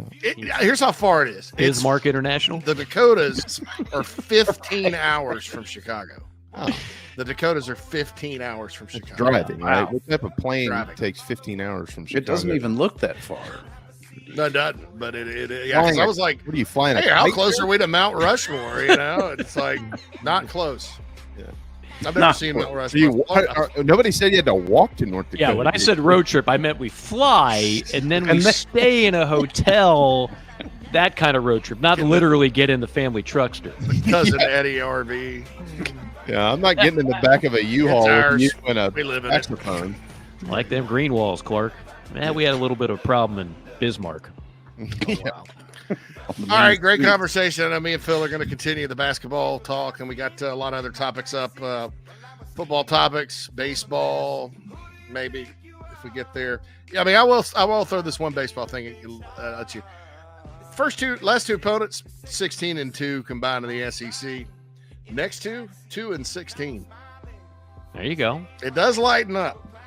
Well, they're also very, very talented. It's been a baffling ordeal for some of those teams, but not trying to JC the conversation and pour cold water on it. But I'm just letting. A&M was number one for a reason. Yeah. They have some issues. Like their coach was calling out the Kentucky coach because they had a time thing, and he's mad. It's on ESPN. And what happens when you let the players hire the coach? Yeah. Did you hear what? This is kind of old news, but did you see what happened to the Alabama coach a couple weeks ago? Yeah, where he lost his head there. A 4-game suspension. Yeah. We were talking about that the other day. Those Alabama baseball coaches live free, man. Those boys, they're like, hey, calling in bets for the dugout. They're getting 4 games. It's very much a bad boys. Man. Man, oh man, oh man. It's if you're a baseball coach at Alabama, boy, you got some 4 stuff games yelling at an umpire. My God, I would have never been able to coach again. So I had an SEC umpire text me. I can't say who it is. He said, "Just so you know, if I'm hollering or arguing with a grown ass man, I'm taking my mask off as the umpire." I thought our guy was not a good look wearing his mask the whole time. That looks like a. I better not read the rest of that. But anyway, yeah. Yeah, So, well, in the words of the great Tom Hanks, anyone ever tell you look like a penis with a little hat on? Wow. You're out of here, Jimmy. That's not what I meant. That's not what I meant. Jimmy Dugan. Old Jimmy Dugan. All right. Have fun, boys. Y'all have fun. I got to get an avocado. We'll see you tomorrow.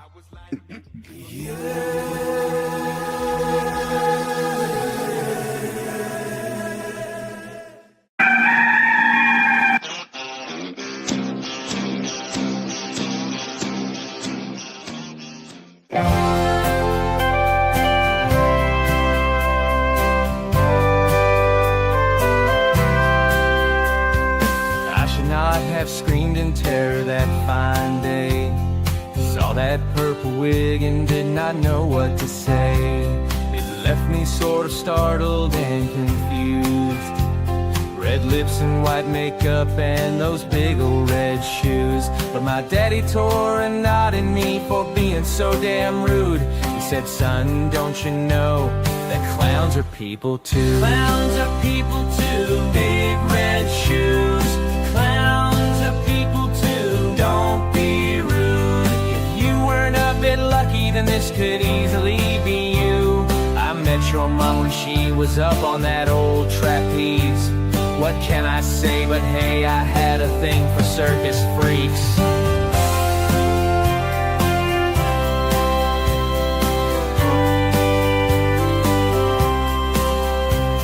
I started watching Bozo and warmed to the movie It. Killer Clowns from Outer Space to me was a big hit. Some people like McDonald's because of Mayor McCheese. But Ronald is my homeboy now, and Krusty and Pinky. Clowns are people too, big red shoes. Clowns are people too, don't be rude. If you weren't a bit lucky, then this could easily be you. I met your mom when she was up on that old trapeze. What can I say but hey, I had a thing for circus freaks. Clowns are people too. Clowns are people too. Now I own some tiny horns and got me those red shoes. I don't know much, but know one thing that's true.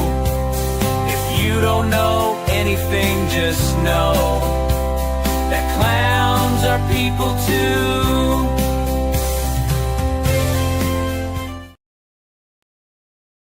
Welcome to Inside the Gamecocks, the show, part of the Chief Sports Network. Mad Dog's upstate raised and reared up near the tater patch. He flirted with that upstate team, now bleeds garnet and black. It's been almost 2 decades since JC started Big Spur. He may live outside of Chicago, but he's all Spartanburg. It's the show, the Gamecocks Show. ITG, Phil and JC, it's the show.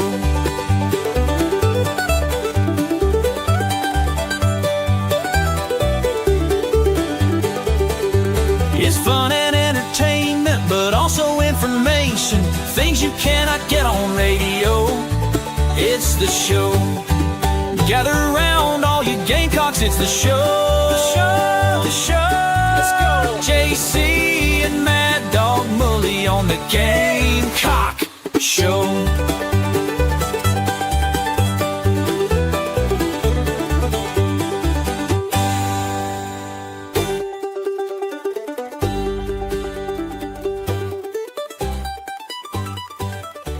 Welcome in, everybody. It is Inside the Gamecocks, the show. Firing off the week for a Monday. Some good, some bad over the weekend across Gamecock Athletics. Women's sports are stepping to the front here, if you will, and men kind of step to the rear. But that's all right. We got good news on the hoops portal front.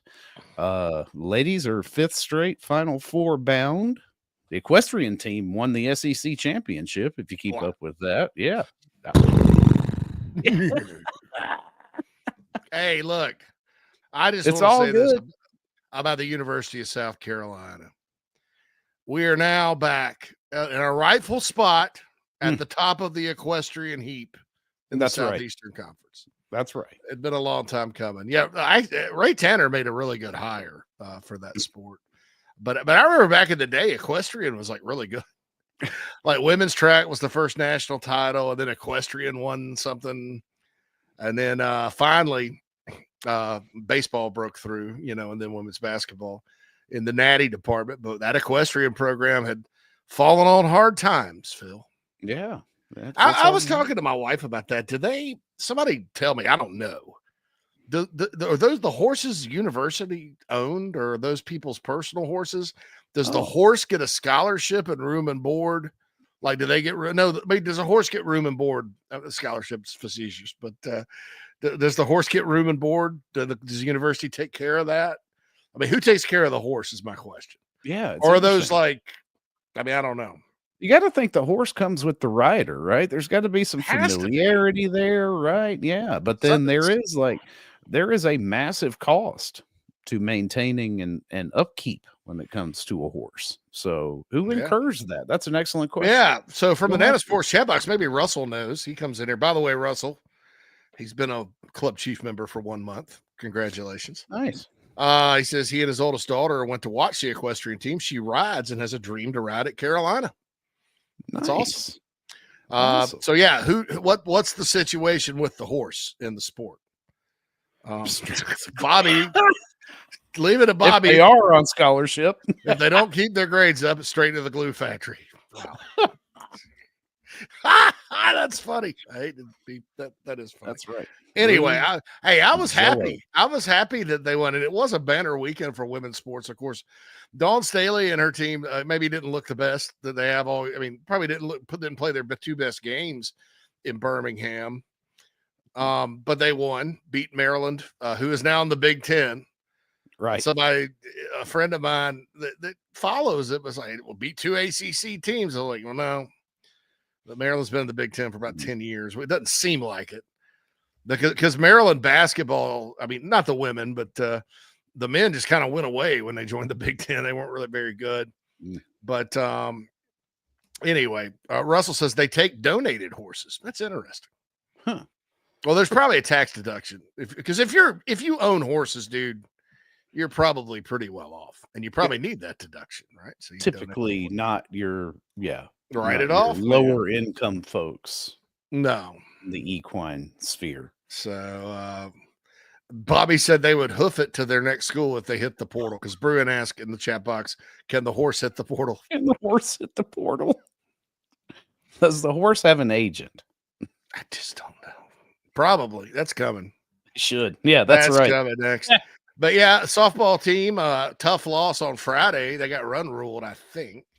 And then came back. The rains came down in Baton Rouge at Tiger Park, and it's a place Carolina had not won since '97. They come back and sweep a doubleheader on Sunday and continue to do it. And in today's episode of Here's How Tough the SEC Is, which I'm really getting sick of hearing about and talking about. It is. I mean, let's just accept that. We don't have to say it. Yeah. But anyway, they're only 4-5 in the SEC. Of course, they played Texas Tech. In softball, you have a non-conference weekend, but that's as good as they've done this year. I know 4-5. No. Wow. No. Texas in first place at 7-2 in the league. Baseball. I mean, well, hold on. Are we done with women's sports yet? We covered equestrian. We covered the Final Four. We covered softball. Yep, we're done. And now that we won't talk about it if you guys want to, that's cool. I think that I'll add this. I've said it before, but Phil, I don't understand the women's committee. And Gino Ariema kind of went off on the decision makers of women's basketball anyway. And I think they do make poor decisions. I don't know. I think in their interest of rigging things to make people like the sport instead of letting it happen organically. That also is the WNBA, by the way, threatening to strike. So women's basketball in general, I think, needs more realistic leadership. They shove all those teams into two sites in Spokane, Washington. Did I say that right, Kelvin Sampson? That's the second time I've said that today because I really was pulling against him yesterday.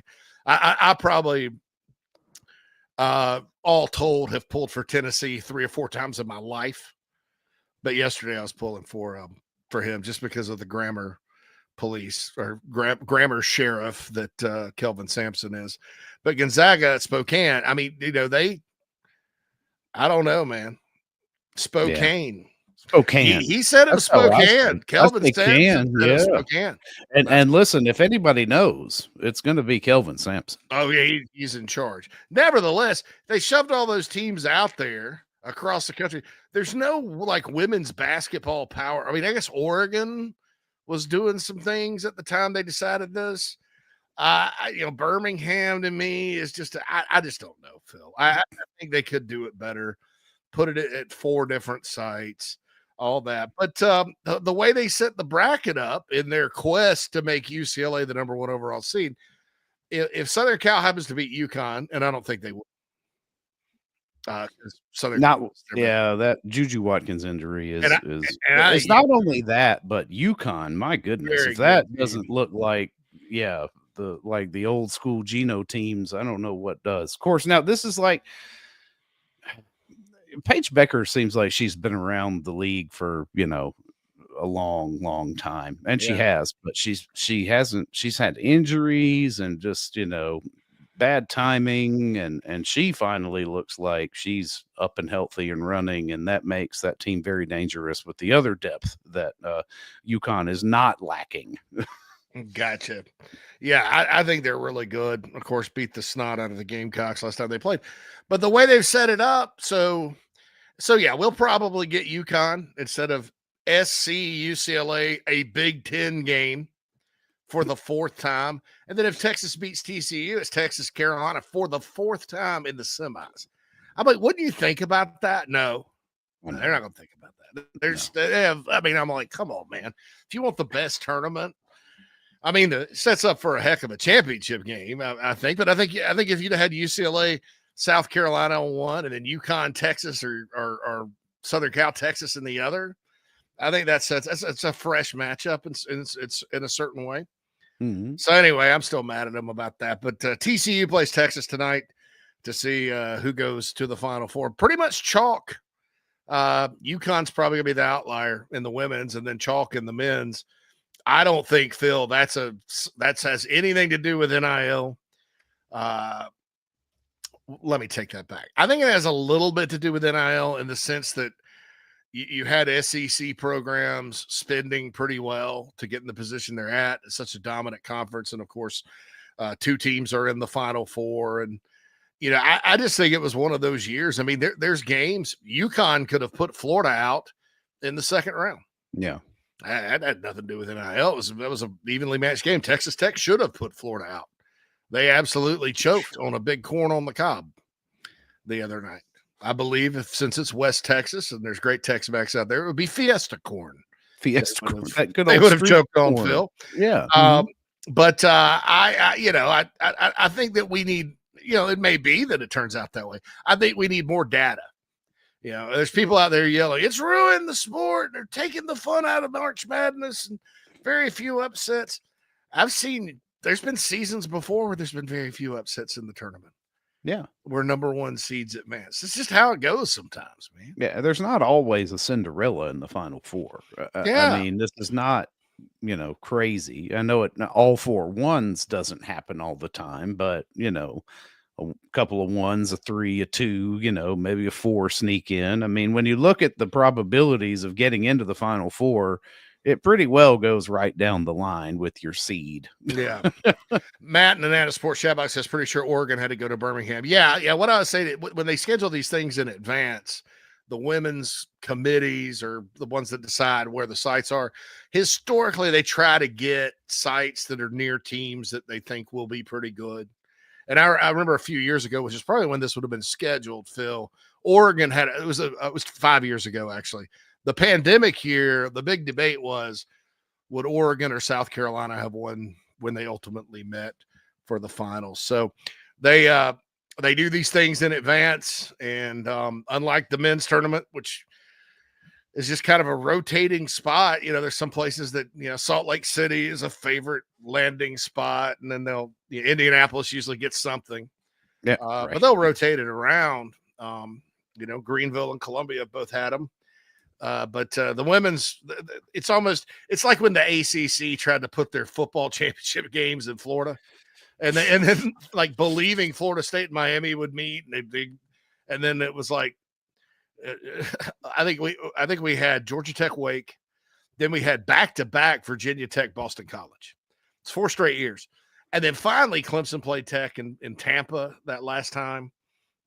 And they were like, all right, it's going to Charlotte. Yeah, move it to Charlotte. Yeah, it just makes sense. Yeah, it just made all the sense in the world. But yeah, I kind of agree with Gino, who is getting very bold in his comments in his old age. I wonder if he wins one, if he may hang it up, if he wins it, which he could. This team definitely has what it takes to win. So maybe this is the right, just go out on a high note. Yeah, I don't know, but that's all happening. And Lamont Paris, obviously, and that's kind of our first topic of the day that I wanted to get to. I listened to part of it. I know Mike and Bradford talked a long time about it, but I'm just going to tell you what I think. I didn't think they would get Eagle staff. I was surprised he was visiting. I was like, well, that's a coup in and of itself. And then when he committed, I was like, wow, that's pretty awesome.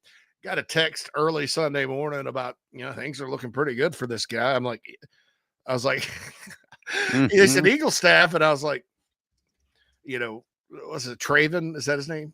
Trayson. I'm sorry. Trayson Eagle staff? Question mark. Are we talking about the same guy?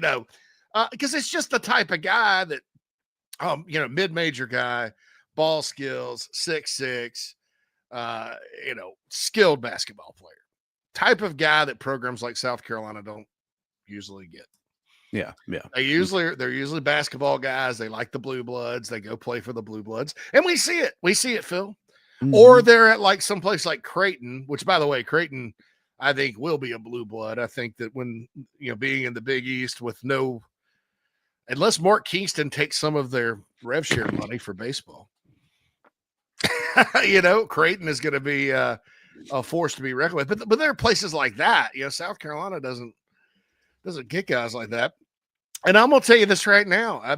There's some haters out there about the big guy, Creased Esondico. Is it Esondico? I don't know. All right, so I actually did my homework on this, believe it or not. I listened to CBS gave us, it's on our YouTube page, by the way, some Creased Esondico highlights. And so 90% of the announcers say Esondico. Now there are some that say Esondico. So I think it's Creased Esondico. However, I like him. I do think you have to go back to what he was doing at St. Joseph's to kind of get a sense of what he's all about. 8.2 points, I think 5 point something rebounds a game, shot 30-something% from 3 at St. Joe's, gets in the portal, chases the bag. Providence just was not a place he fit, according to some reports today. Kim English, the coach there, and he was kind of a different kind of coach. It's a kind of a study, and the grass isn't always greener. But I think with Lamont Paris, Phil, you want a big man that can hit it from outside, and he hit 21% at Providence. It was real high, much higher at St. Joe's. But the Atlantic 10's no joke. I mean, they can play basketball in that league. And, he's a really good passer. You watch, and, he kind of likes to find the open man and talks that up part of his game up. I think conditioning when you're that big and you look at his minutes, 21 minutes a game at St. Joe's and then about 14 at Providence. I think conditioning is going to be a big key there. But he is, he's an OKG as far as Lamont Paris goes, our kind of guy with that. So nevertheless, all right, we have to go to a break right now. Want to remind everybody, look, GamecockTraditions.com has one of their over-under contests going. Go follow them on social media. GamecockTraditions.com is a proud sponsor of Inside the Gamecocks, the morning show, and the show, all that we do here at Chief Sports. We certainly appreciate them, home of the original Beat sticker. We'll be back after these messages to talk more hoops, get into some football. Thanks for joining us on a Monday here on the show. The Aventon Adventure 2 takes the same basic design as the original Aventon Adventure, making it an adventure bike designed to take you places that typical roads just don't reach, allowing you to ride whatever terrain you want based on your whims of the day. Look at what you're getting. Hydraulic disc brakes, torque sensor for responsive pedal assist, great LED lighting, suspension, a beautifully welded frame with excellent build quality, included rear rack, included fenders. The list just keeps going on. Visit electricbikescharleston.com for more. When you bundle home and auto, good things can happen. You get a local agent who can help you choose the right coverage for you at a price that's right for you. Call State Farm agent Tony Pope today. Hey Gamecock Nation, my name is Kyle, longtime listener of the show and avid golfer. I wanted to take my game to the next level, but let's face it, golf is a hard game to learn on your own. I heard the ad from McKellar Enterprises and reached out to the owner and former Gamecock golfer Meredith Taylor. In just 2 months of working with Meredith, I shot my lowest round ever and I've never felt more confident in my golf game. So if you're looking to take your game to the next level, go to McKellarEnterprises.org and book your lesson today with former Gamecock golfer Meredith Taylor. Go Gamecocks.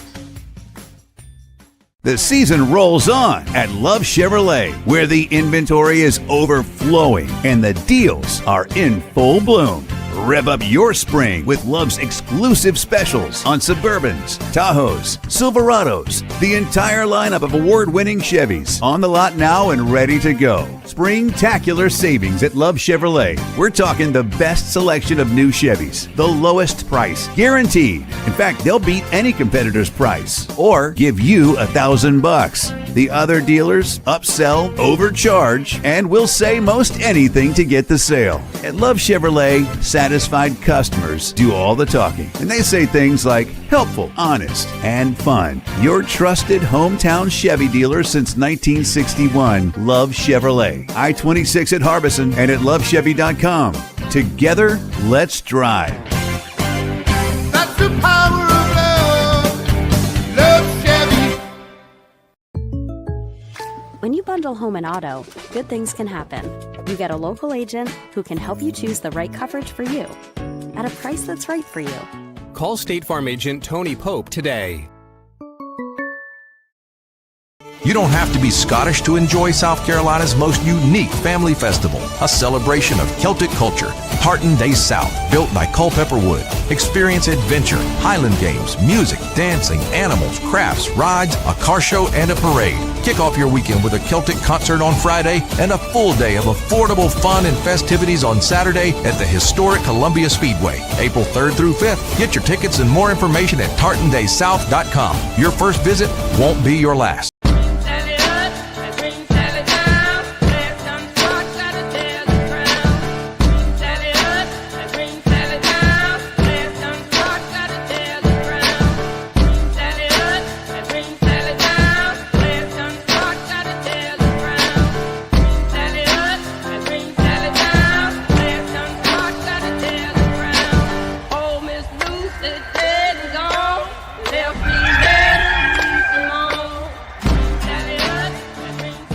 Welcome back, everybody, inside the Gamecocks The Show, rolling right along here on a Monday to get your week kicked off right. One last happy birthday message to my youngest daughter, Allie. Happy birthday, Allie, who actually might hear and see this because she will dig us up on YouTube and watch. I don't know. Dig us up. Yeah. Well, not even dig us up. It comes up in her little feed there. Allie's so smart, man. She could probably find.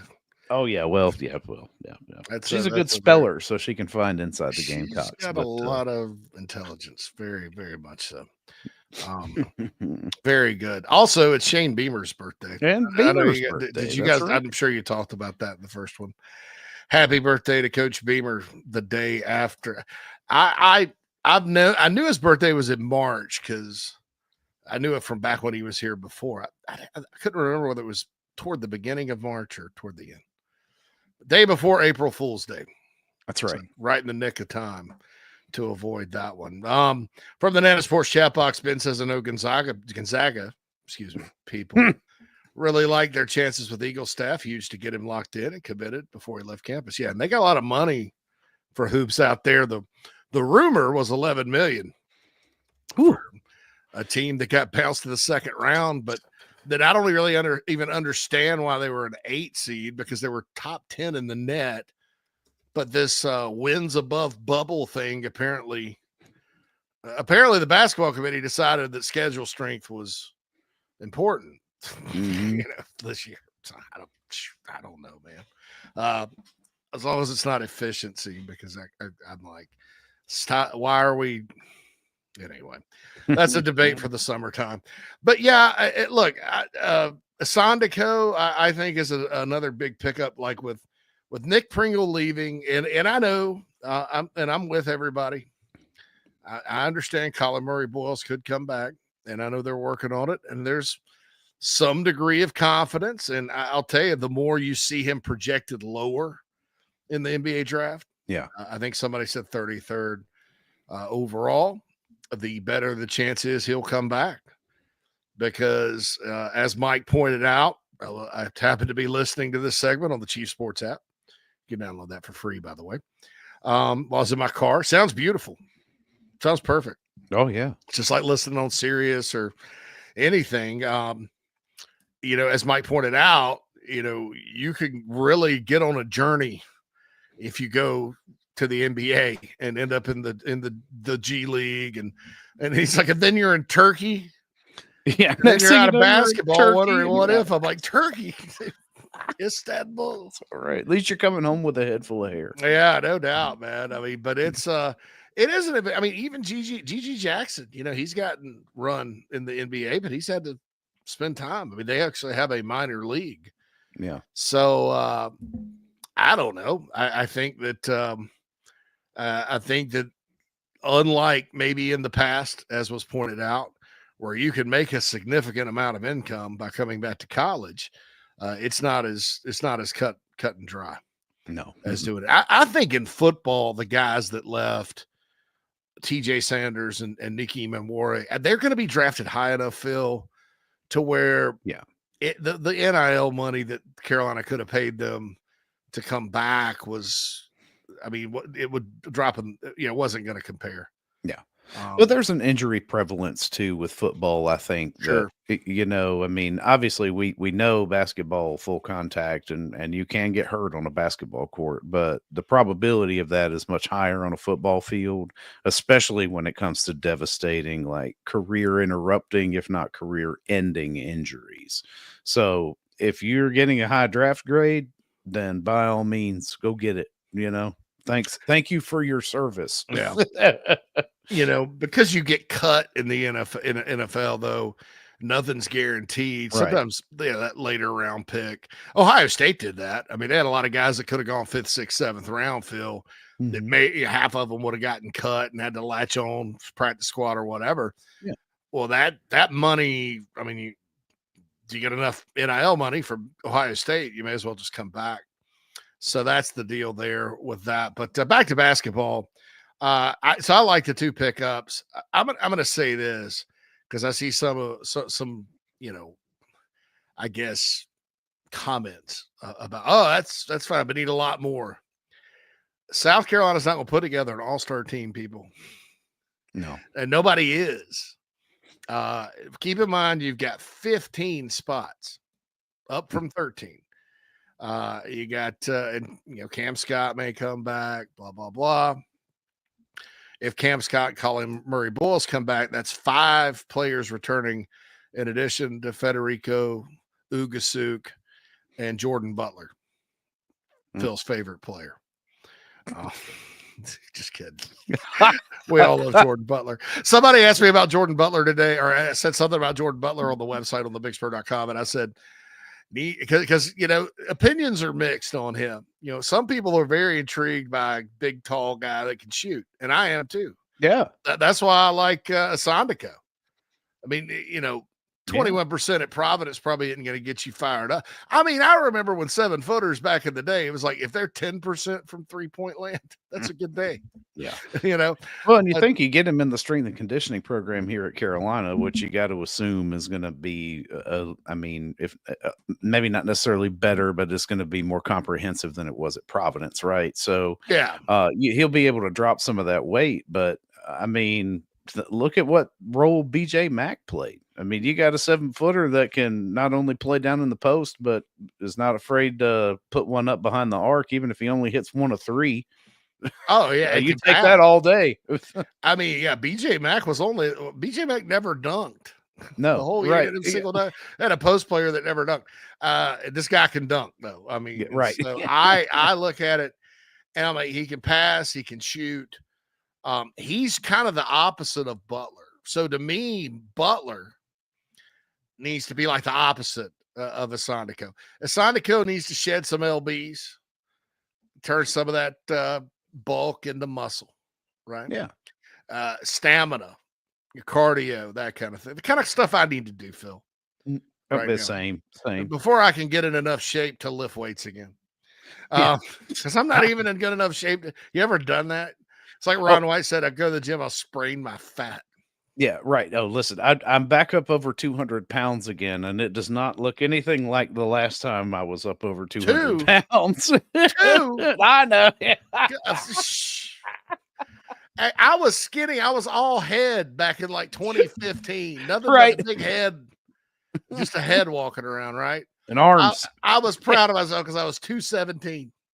Nice. Anyway. I believe we found an old camcorder this weekend here and watched some old videos of ourselves over the weekend. And yeah, man, I had a head full of hair.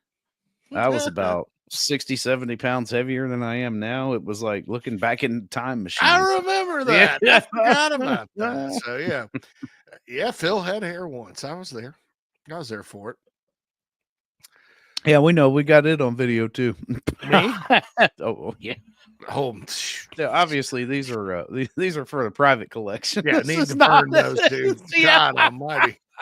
I'm coming to see you soon. Maybe we can bust that. We got to bust those out and show my wife.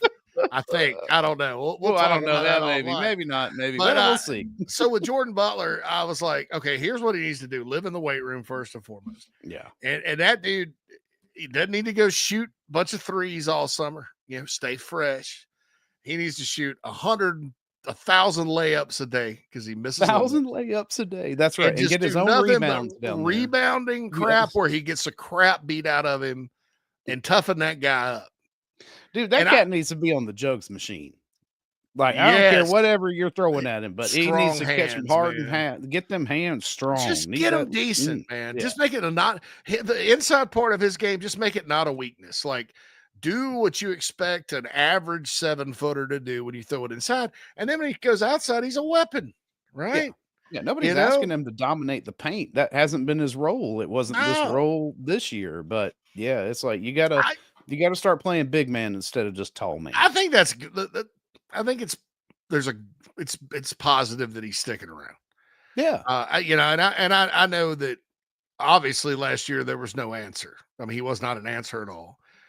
He did a little things here and there. I was not impressed, as far as what he brought to last year's team. But he was I told people this. He was never brought in, Phil, to be a starter. Some people say they traded him for Josh Gray, and it looked like they did. Of course, because Josh Gray went to Missouri, and Butler came here, but that was never it was not an either or. They probably would have taken Jordan Butler even if Josh Gray had stayed. So that's not, it wasn't a trade. Butler's an in-state kid, very young player, They took him to develop him. So if you develop those guys, and like somebody in the Nana, who was it? Nana Sports chat box, Matt says need creased Asandiko to give Butler 40 pounds. Yeah, it's traded off. So it's almost the strength, the off-season workouts in basketball are important for those two post players. And then you got to see if you can get Colin Murray Bowles back. But I did want to say this about my point about the all-star team. This is not football where, you're going to sign oodles and oodles of good players as much as you can because you need depth and all this other stuff. It's kind of crazy because it's almost like sometimes in football, when you have a good starter, like, we don't need him. And then that guy gets hurt. And you're like, well, you haven't seen the donkeys that are behind, these guys. And there is injury attrition and things like that. So it's almost weird that in football, I see fans a lot of times go, well, you don't need him, man. We got plenty. We're loaded there. And I'm like, well, you got two guys. If one of them gets hurt, I've seen this other dude, like if there was a corner, this is all hypothetical. I'm not coming down on any football players here. I'm like, I've seen this third corner they got listed here on the depth chart since high school, and he hadn't been able to cover anybody. He couldn't cover me if I was hopping on in a potato sack. I mean, I'm like, it's not his skill set. What do you mean? You're not set, But so in football, we're like the more the better because of the attrition. In basketball, you need role players, and you sometimes all-star teams don't win, right? Because it's all about the best basketball teams play team basketball. They share the basketball, and they kind of get the best shot, and they're cool with that. They make the extra pass, all that good stuff. And then they, most importantly, as Mike Morgan pointed out earlier, they make shots. Right. They're not, bricking it. So I think that sometimes, and I'm guilty of this, just like everybody, we got this football mindset where it's like, I mean, people were talking about wasted scholarships this year on the basketball team. And I get it. Some of those guys were not good enough. A lot of them, though, coming in were not necessarily guys that, that you thought would go backward. Right. You know what I'm saying? Mm-hmm. Or that, that you questioned a whole lot. Yeah, because there were obvious regressions year over year for some of these guys. Yeah, and you're like, what happened to you? People are talking about Hero and then the other kid that they put on scholarship, it's wasted scholarships. And I'm like, I don't remember a Carolina basketball team that really went like 12 deep. Do you? Right. I mean, I don't, there's not a lot, I mean, the Final Four team went about 8 deep, and Eddie Fogler's team that won the SEC, I don't remember. I mean, all right, so William Gallman and Ryan Stack were the post players, and you had the three guards. I don't really remember who else was even on that team. Right. I mean, honestly, so they didn't play that deep, and none of these teams do. It's good to have a lot of players you can rotate in and out. It's good to be good, but basketball rosters are just constructed a little different. So don't go like being disappointed if this Knox kid from South Florida comes on board. He's a good player, right? Obviously has good bloodlines, with his brother playing at Kentucky and being good. I think that if you want to be concerned, and I'm not going to say concerned, but something to follow, something to get excited about when it happens, and when and if it happens, is the point guard position. I don't think Eagle Staff's a point guard. Is Eli Ellis a point guard? That's a question. Could he be the point guard? I don't know. Maybe. But according to Whittle, they've got their eyes on a point guard who may still be playing right now, is the way he put it. Yeah. May still be playing. What's the Final Four of the NIT? Yeah, I was like, okay, so let's look at the NIT and what is it, the CBC or whatever. What's that thing? The Crown? The Crown. Yeah, maybe he's about to take the crown. I don't know. Let's see. You got the NIT is North Texas and UC Irvine, Chattanooga, Loyola. Chattanooga. And I think that is the Final Four. Yeah, look at that. So North Texas and UC Irvine, Chattanooga, and Loyola. Oh Lord, I shouldn't have said Chattanooga because that's immediately where people are like, well, I bet he's gonna take one of his former players. He's probably somebody he recruited to Chattanooga. Took her job. But yeah, very few, So here's the thing.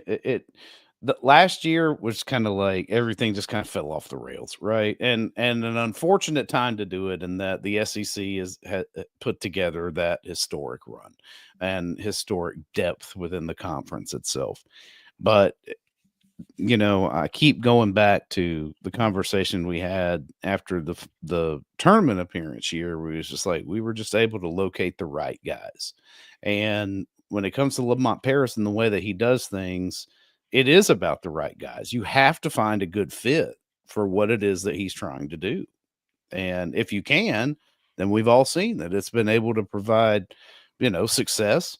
And even to the point where you're in, the best postseason for basketball. But if you miss, you run the risk of, falling flat. Yeah, absolutely. I think it's important. I think Carolina too, Phil. Here's one thing. They have more money.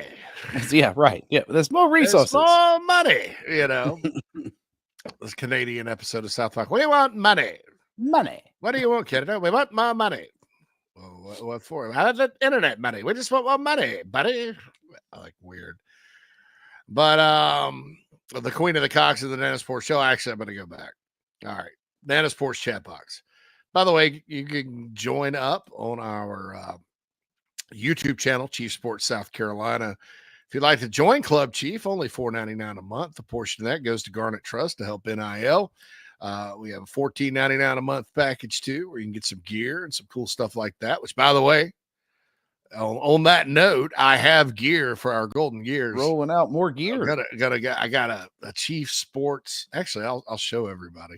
Chief Sports trucker hat, rock and roll. Nice. Got some Chief Sports tailgate time hot sauce ready to go. So care package. So make sure I have your address, folks. Either inside the Gamecocks at gmail.com. And some of you have sent it like 2 or 3 times. I think we have 9 Golden Gear members. I think I've got 4 addresses. So I'll make sure. But yeah, we got that heading your way and all that. Certainly appreciate that. But you can join Club Chief and talk with us every day. But in the Nana Sports chat box, Ben mentions gotta love Beamer giving the softball team a FaceTime call after the series win last night. The synergy in the athletic department at Carolina is an all-time high right now. Yeah, and I think one is Shane Beamer. First of all, Ray Tanner kind of started this. Ray Tanner was at everything. I mean, not every AD goes to everything. Ray Tanner was at everything, beach volleyball, whatever. He loved watching them compete, and he encouraged that kind of camaraderie within the department. That's A. And people like Dawn Staley get out and watch other sports, obviously. I think that's good. That's A. But Beamer, I can remember even when he left and went to Virginia Tech, he would go constantly to Hokie basketball games, Hokie baseball games. You'd see him talk about it on social media. He's just a sports guy. He loves sports and is very supportive to all the different teams. And it was a very nice touch that he did. And I think that, sometimes in an athletic department, winning is contagious. And the closer your athletic department is, the more I think that winning is contagious thing can take hold. Yeah. So I think that the camaraderie there is good. Plus, they got a good group. I mean, you got a lot of good personalities and people that are cool, that kind of thing. So that's good. Jay Frug chimes in. Baseball was somewhat competitive. I'm going to get to baseball here in a minute. Like I said during the crosstalk, the schedule is kind of, they just played the top 2 teams in the country and another top 25 team the last however many games. Yeah, what they've played 3 series against top 10, or is it 4? Yeah, is Oklahoma top 10? I think they Clemson are. still top 10. Jafer said Kingston was the worst hire ever, just never fit. Yeah, he's one dude. It's like it was different. Well, he got a lot of because there was some transition also when it was kind of time for him to go. And this is just kind of the way college athletics is in post COVID. Right. And I'm not blaming COVID. COVID did blow a big hole in the budget. And then 5 years later, you've got rev share coming. So there's a lot that's gone into it rather than your old traditional, hey, fire, get rid of this guy after a couple of bad years. Post COVID, he did just enough. 2021, that team should have been in Omaha. But they couldn't score at the end of the year and got bounced by Old Dominion in Virginia on their home field, which was sad. And then you had the real bad year in 2022. But if you think about that, the department's just getting back on its feet after COVID. They had a ton of injuries to their pitchers that year. They were terrible, 8-22, scratched out a winning overall record. But they had all those guys back. The transfer portal was coming online. And so he survived. Now, that would have been the time, in my opinion, to cut bait, right? Because 2021, after your previous season's canceled and you host a regional, it was because of the state of Virginia. It was right. basically run by the Kim family from North Korea during that time. And they wouldn't let any sports happen or anything, even then. And so ODU kind of got to come to Carolina, and Virginia had to play at Columbia too. He made the regional. Okay, the bats weren't good. Go fix the bats. You don't fire them then. The next year, 2023, they were really good. They were the best team in the country for a while. They again had injuries. And I thought that was his best coaching job, Phil. Mm-hmm. I thought Mark Kingston in 2023, 3. 2 years did a ago. great job taking a very talented team. Keep in mind, the entire infield was hurt at one point. The entire infield. Mm-hmm. Kept them playing together. They could have gone, here we go again, blah, blah, woe is me. Kept them together. They won a regional at home in the beat Campbell, who everybody thought was the Boston Red Sox or New York Yankees or LA Dodgers coming in. Everybody thought, oh my God, Campbell. Yeah, right. Oh, Campbell just beat the tar out of them. Right? And then ran into a hot Florida team. So be it. So you can't fire him then either, because he just went to the Super Regionals, right? Last year it was time, but that thing kind of lingered, right? Is my point. I don't agree. The people that say Holbrook was here too long, I don't agree with that at all, because you have the first non-NCAA tournament season in year 3 since like 99, like 20 something years or 17 years. In baseball, you're going to have a bad year every now and then. Tanner was just a freak and never did. Right. And then Holbrook comes back, goes to the Supers, and then comes back and misses it again, and he's out. I mean, to me, that's almost quick, right? Mm-hmm. I don't think Will Muschamp. I think you could have made a case in 19 after the 4-8 season, because teams just didn't stick with football coaches. But I'm glad they didn't, because of all the crap that happened with COVID and the summer of 2020 and opt-outs. And even if you hired Beamer, as good of a leader as he is, Phil, I think you have massive amounts of attrition. And in football, that blows a hole. Indiana doesn't have a single scholarship basketball player right now. They're going to be fine. Football,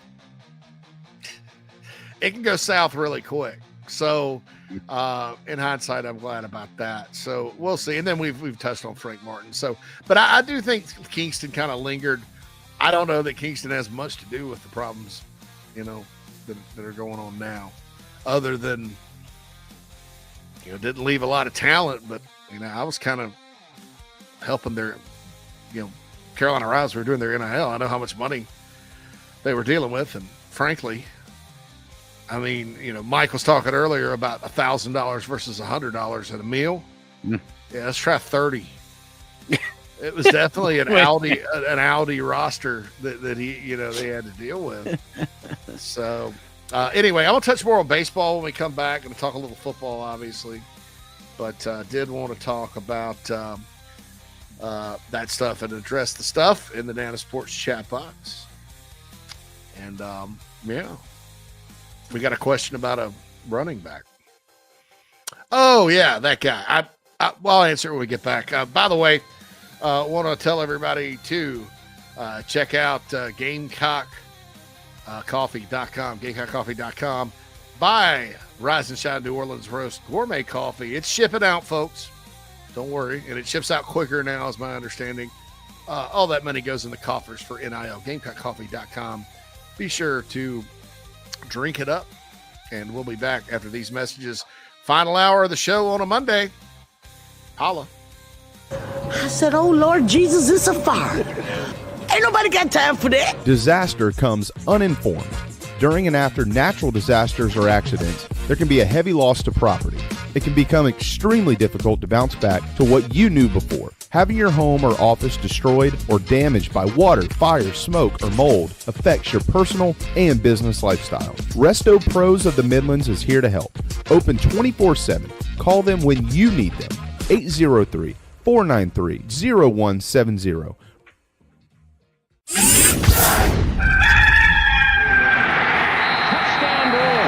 Set up a screen, and it goes to Brewer. 20, 15, 10, 5. Touchdown, Brewer. His second of the day.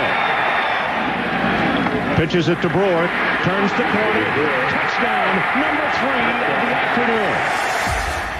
Hey folks, it's Mike Morgan for Ryan Brewer Fence. That's right, you know the former Gamecock legend as a terrific college football player. Well, I know him as that too. I also know him as the guy that runs a great business, one of the best businesses in South Carolina. How do I know that? Well, for one, I'm actually a client of Ryan's. I had my home in Columbia done years ago, and his crew did an outstanding job, just as he does for everybody else. Whether you're in the market for a fence, railings, columns, or anything in between, their craftsmanship, their experience, and service second to none. Ryan Brewer Fence has over 15 years of experience with consultation and installation of residential and commercial fencing and railings. Rest assured your job will be done with an unparalleled level of expertise, and it's done on time, and they do it right the first time. Again, you're not going to do any better than Ryan Brewer. Ryan Brewer Fence. The website is ryanbrewer.net. Set up an appointment today. Tell them Mike sent you. Mike here for one of the better dining options in the capital city. You know, when I first moved there, I asked people around the radio station, where are the best wings? Well, the consensus was D's Wings. That was then. Today, they still have the best wings, but it's so much more. Now in their new location at 415 Meeting Street in West Columbia, yeah, they get voted the best wings on a routine basis. Yes, they get voted the best sports bar on a routine basis, but they're not just about wings, and really, they're not just a sports bar. It is a family-run local restaurant and bar with 20 TVs and 25 beers on tap. And how about these daily specials? Every Monday night at D's, you've got 75-cent wings from 4 until closing. Tacos on Tuesday. Then on Wednesday, 18 wings and a pitcher of beer for $29. You've also got ribs and oyster bucket specials on Thursday. And no matter how big the party is, 20 or more, no problem. Just call ahead of time and they'll take terrific care of you. They'll do takeout as well. And guess what? A human will answer the phone and take the order. Billy and his staff do an outstanding job. Check out D's 415 Meeting Street in West Columbia.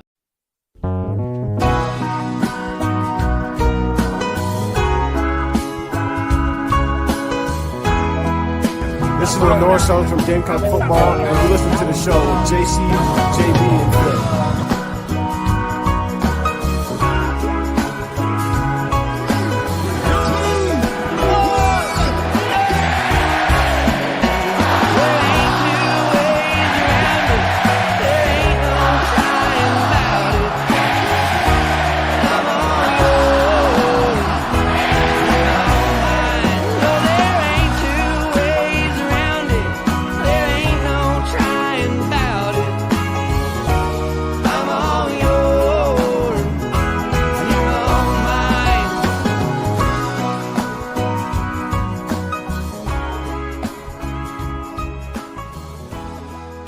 Oh, you don't have to wait too long to see South Carolina under the lights of Williams-Brice Stadium here coming up on April, I believe it is 18th. That's the Friday. Got the spring game. Thinking about packing the family up, JC, and coming on down for the spring game. You know, I mean, just what's it going to cost me? An hour and a half, three hours of driving and concessions? I'll be there. Yeah. Yeah. It's kind of it's a nice, I went last year. JB, hung out with JB before, and his twins were there. Nice. I had a good time. And yeah, man, I just think that I think that would be fun. Yeah, it would be. And you can sit anywhere you want too. It's not right. Yeah, we don't have to climb all the stairs. Go crazy. So those that ask about Anthony Carey, I don't think so. Carolina backed off. I'm not sure he was. I mean, I think he did okay at Georgia Tech as a freshman. Didn't play all that much. Big games against. They had some injuries against Virginia Tech. I just don't see it. I just don't see it. Unless, hey, look, if things go south with the NCAA and Faison, and they need another body, maybe. But they backed off of him during recruiting. Like they could have had him committed a couple times. So must have been something there. I don't know. Yeah, they, I don't know, but we'll see. I will admit, I think I really like Howell and Fuller a lot in the running back room, and I still do, and I'm not coming off that. But I think I may have underestimated Faison a little bit in the process of my positivity about those other two. His name keeps popping up. Yep. Coming out of what's going on down there right now, which is always something to keep an eye on. When you hear it over and over, that's a good sign, because you hear guys' names all the time. I mean, you hear names all the time. This guy, but when you start hearing it, even unsolicited, it probably means something. So we'll see what happens there. But yeah, the guard from UK just entered the portal too. Yeah, Caleb Foster from Duke. I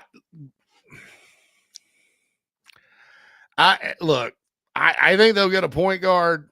I'm not sure he's going to come from a blue blood. But they're working on it. I'll just say that. How about that?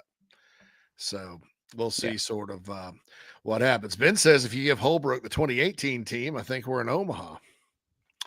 Was that that was what? That was Kingston's first team. Got all the way to a super regional. They were like 20-17, going nowhere, and turned on. But if you look back on that team, they had like a bunch of major leaguers on that roster. Yeah, Holbrook got some players. Holbrook still gets players. He's a really skilled recruiter, and all that. So certainly we, in the interest of full disclosure, we know, love, and respect Chad Holbrook here on this show because he's part of our network with Chid Music, and obviously. Think the world of the guy, but maybe they could have gotten back to Omaha that year had they not made a change. But probably a little quick triggered on that one. And then I want to say with baseball, with Kingston, and I know this, it wasn't that Tanner was just enamored with Kingston. There was a lot going on. And then lo and behold, that year before he got fired, he makes it to he had a really good team, made the super regionals, that a lot of players back the next year.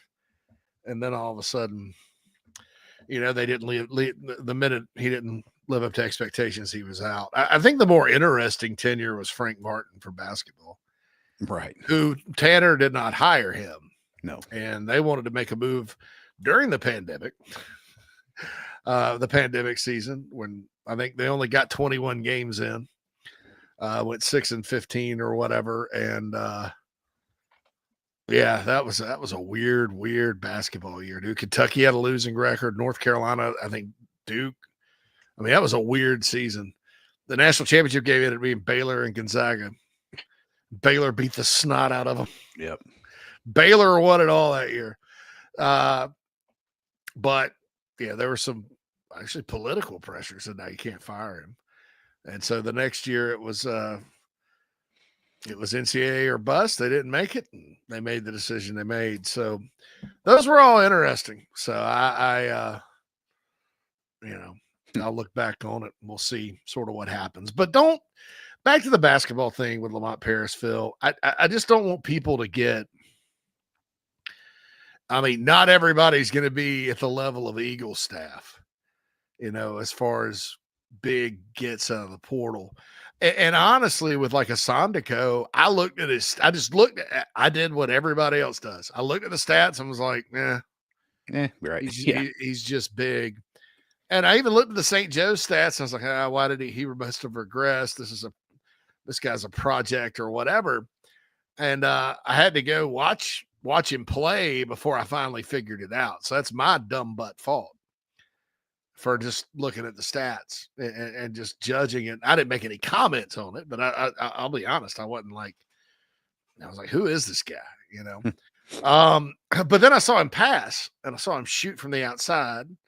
And I saw that he can dunk and he hit his layups, so maybe I think they're on to something here. And, like we reported on thebigspur.com today, Phil, he just kind of needed a new break, like like a fresh start. Yeah. Yeah. So, yeah. And I mean, and he's still got he's got 3 to play too. Yeah. I mean, why not, man? I mean, and look, I will take somebody like this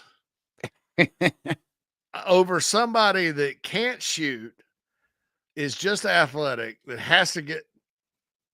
I'm going to stop there because I don't want people to think I'm talking about a specific player, because I'm not. But guys that just don't that think they're Michael Jordan, but that aren't, or that wanted, that I don't know. I'll take a guy like this that's got some rarity to him.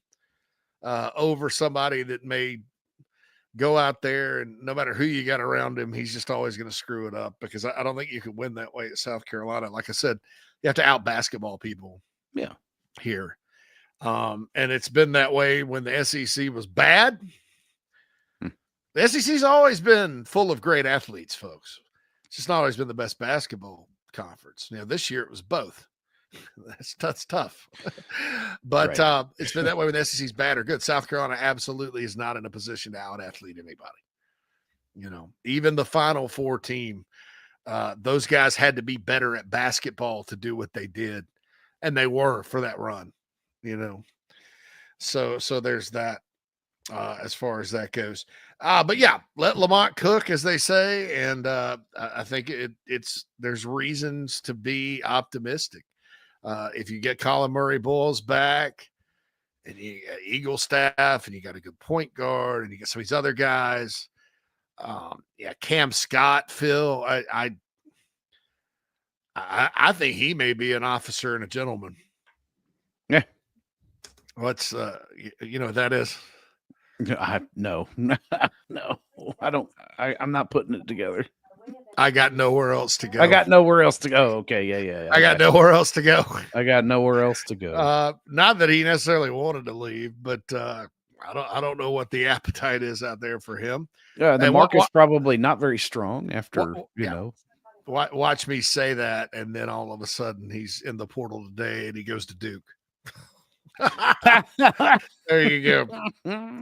But I think that in my opinion on Murray-Boyles, at first I was like, I kept seeing how high he was projected and all that good stuff, and I'm like, well, the money's just too crazy in the NBA to turn that down. But now that you see it kind of slipping a little bit, you see 30 something or 20s. I think in that case, Phil, I mean, as Mike and Jamie pointed out, that's a good, and boy, if he comes back, I mean, that's an all SEC player. Yeah. And he does what he is supposed to do in the system. Yeah. Like that.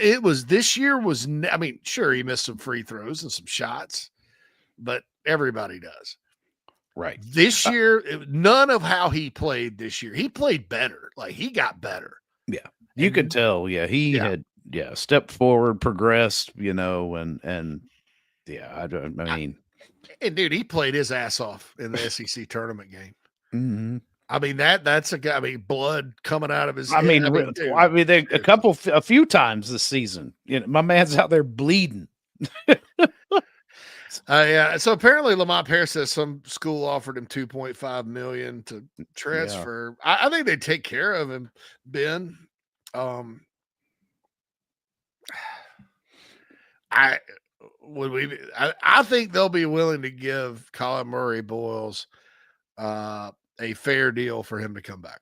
Yeah. Make it worth his while. I'll just say that these numbers that get thrown around, I don't know. And I'm with Mike. Mike said he wishes that they were all the numbers were public. They're about to be in most cases because the revenue share is coming from the schools. Yeah, so it has to be. And so if you're a state school, state supported, you're subject to the Freedom of Information Act. Now, I agree with Mike to a certain extent. I also think that fans, it's going to be really unfortunate because fans, when you get into putting the number out there, then I don't think college sports fans understand the first thing about putting together a roster NIL wise. Oh, no. Because it's not something that there's readily available information on. I don't think they know. And I think that because there's a lot of college sports fans are still in the mindset of fire the coach, that's your first solution, that you're going to see coaches like in football. Okay, if a guy is going to be good down the road and maybe he's from your state and you pay him a little bit and then he doesn't play his first year because that's football, right? And then you're going to have fans revolt. Why did you waste all that money on him? Well, first of all, it's none of your business because you're not contributing to that unless you're watching. You're only contributing to that by watching it on TV. That money, that rev share money, that does not come from fans, or if you're buying a ticket, right, which does not entitle you to, talk about the money. I mean, we're in the point now where that rev share money is going to be money earned, right? Number two, I think guys that get big numbers, if they have a bad game in game, you're going to have people taking shots at them on social media. And that's toxic, in my opinion. That's abusive. And it usually comes from a place of people that really don't know what the hell they're talking about, that don't understand the first thing about it. And that's the sad part about releasing that information. I've already seen, not at Carolina necessarily, because we've done a good job of keeping it quiet, right? I've seen it other places, people, idiots on social media, just ripping a kid after one bad game. Yeah. Heck, there's somebody in our market that ripped a player on basketball last year after one bad half, and the guy came back and scored 22 points in the second half. And they won. On Twitter or X. Yeah, I would advise temperance that kind of mindset, on the apps, right? Come on, y'all. Yeah, right. Yeah. I mean, but that's like I said, Carolina fans are usually pretty good, and you're talking about a lunatic fringe. But unfortunately, in our society nowadays, because all these kids now, man, grow up with phones in their hands, Yeah. And to them, emotionally, because they're still kids, that's reality. Ben in the Nana Sports chat box points out UNC fans absolutely abused Elliot Cadeau after the first Duke game of this year. I felt bad for the kid. Yeah. I mean, I get it. Look, I'm not saying criticism, right? I'm not saying this guy really needs to work on this, or you don't have to say that nice. Just this guy sucks at this. Yeah. Listen, if it's true, it's true, right? And I think since they are getting money, that the standards of we're not going to say anything bad about the players at all. We're just going to criticize the coach and criticize the players through osmosis. Like the coach is got a joystick and controlling it. Right. Yeah. Well, that's how everybody kind of got around criticizing collegiate amateur athletes. Well, they're not amateurs anymore. They're not necessarily professionals. Right. You know, I think like Major League Baseball, for example, if the fans of the Charlotte Major League Baseball, and this is probably why most minor league baseball games are just drunk fests. You go to eat crazy food and drink beer. You don't really care for the game, you know. That's why, like, if a band of crazy Chicago White Sox fans went down and went to the Charlotte games, are they still the Knights, the Charlotte Knights? Oh gosh, I don't even know. Anyway, Charlotte, that team in Charlotte, and sat there and heckled and criticized these guys who are getting paid, who are in the minor leagues developing. Then I think the Chicago White Sox will pull their franchise out of Charlotte quickly. You know, if you had that kind of deal. So you gotta kind of find the happy medium. I don't think they're above criticism. I just think they're above verbal abuse, in my opinion. Well, I mean, it goes for all things too, JC. Listen, there are ways that you can be critical, and there are ways that you can legitimately question results without being without being, quite frankly, an asshole. Yeah. I mean, you know, and it's even better when you are being a bit more rough and raw without being so forward about it, right? I mean, I enjoy a nuanced commentary that is, you know, ultimately saying this guy isn't worth the money we're spending without calling him a bum. Yeah, I just think though, Phil, like the minute you reach for the money, you know, it's not like the pros where you have rookie salary caps and things like that. Where you know, all right, well, this guy, you know, he got this big bonus. He's a first rounder. Everybody in the first round gets paid. Right? Yeah, slot value. Right. Yeah, exactly. Right. And you know, you don't hear many pro fans going on. They're like, well, he's just not going to get his big second contract. And then they get the big second contract and they're veterans. You know, college is much more, like I said, you may have a freshman that gets paid a good penny. Like if it's a, you know, that doesn't play or that comes in and makes mistakes. I mean, Lenore Sellers, right? You know, right. I mean, yeah, right. Everybody thinks they know what he's getting paid this year. And what if after the Old Dominion game, people are just there? If you throw the money at a kid like that, throw that in their face after every mistake, then number one, that's dumb. That's dumb on your part. Number two, yeah, the point of all that, not to get off, I got off track there. Shouldn't have done that. The point of all that, though, Phil, is that's why I don't necessarily think it's healthy for the money to be out there. You know, it's something everybody's going to have to adjust to.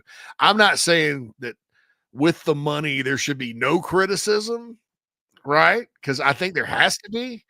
Because, you know, hey, look, the same people that are going to sit there and act horrified whenever you honestly say this guy is not good at this part of his game and needs to get better, are the same people that acted like these athletes were completely exploited and that used junk sociology or sociological arguments to try to they didn't really care about them getting NIL money either. They want full unionization, workers of the world unite. Right. Yeah. It's a political perspective, which I would be just fine if there were no political perspectives affecting things we love, like sports, or things we need, like medicine, or things like necessary things.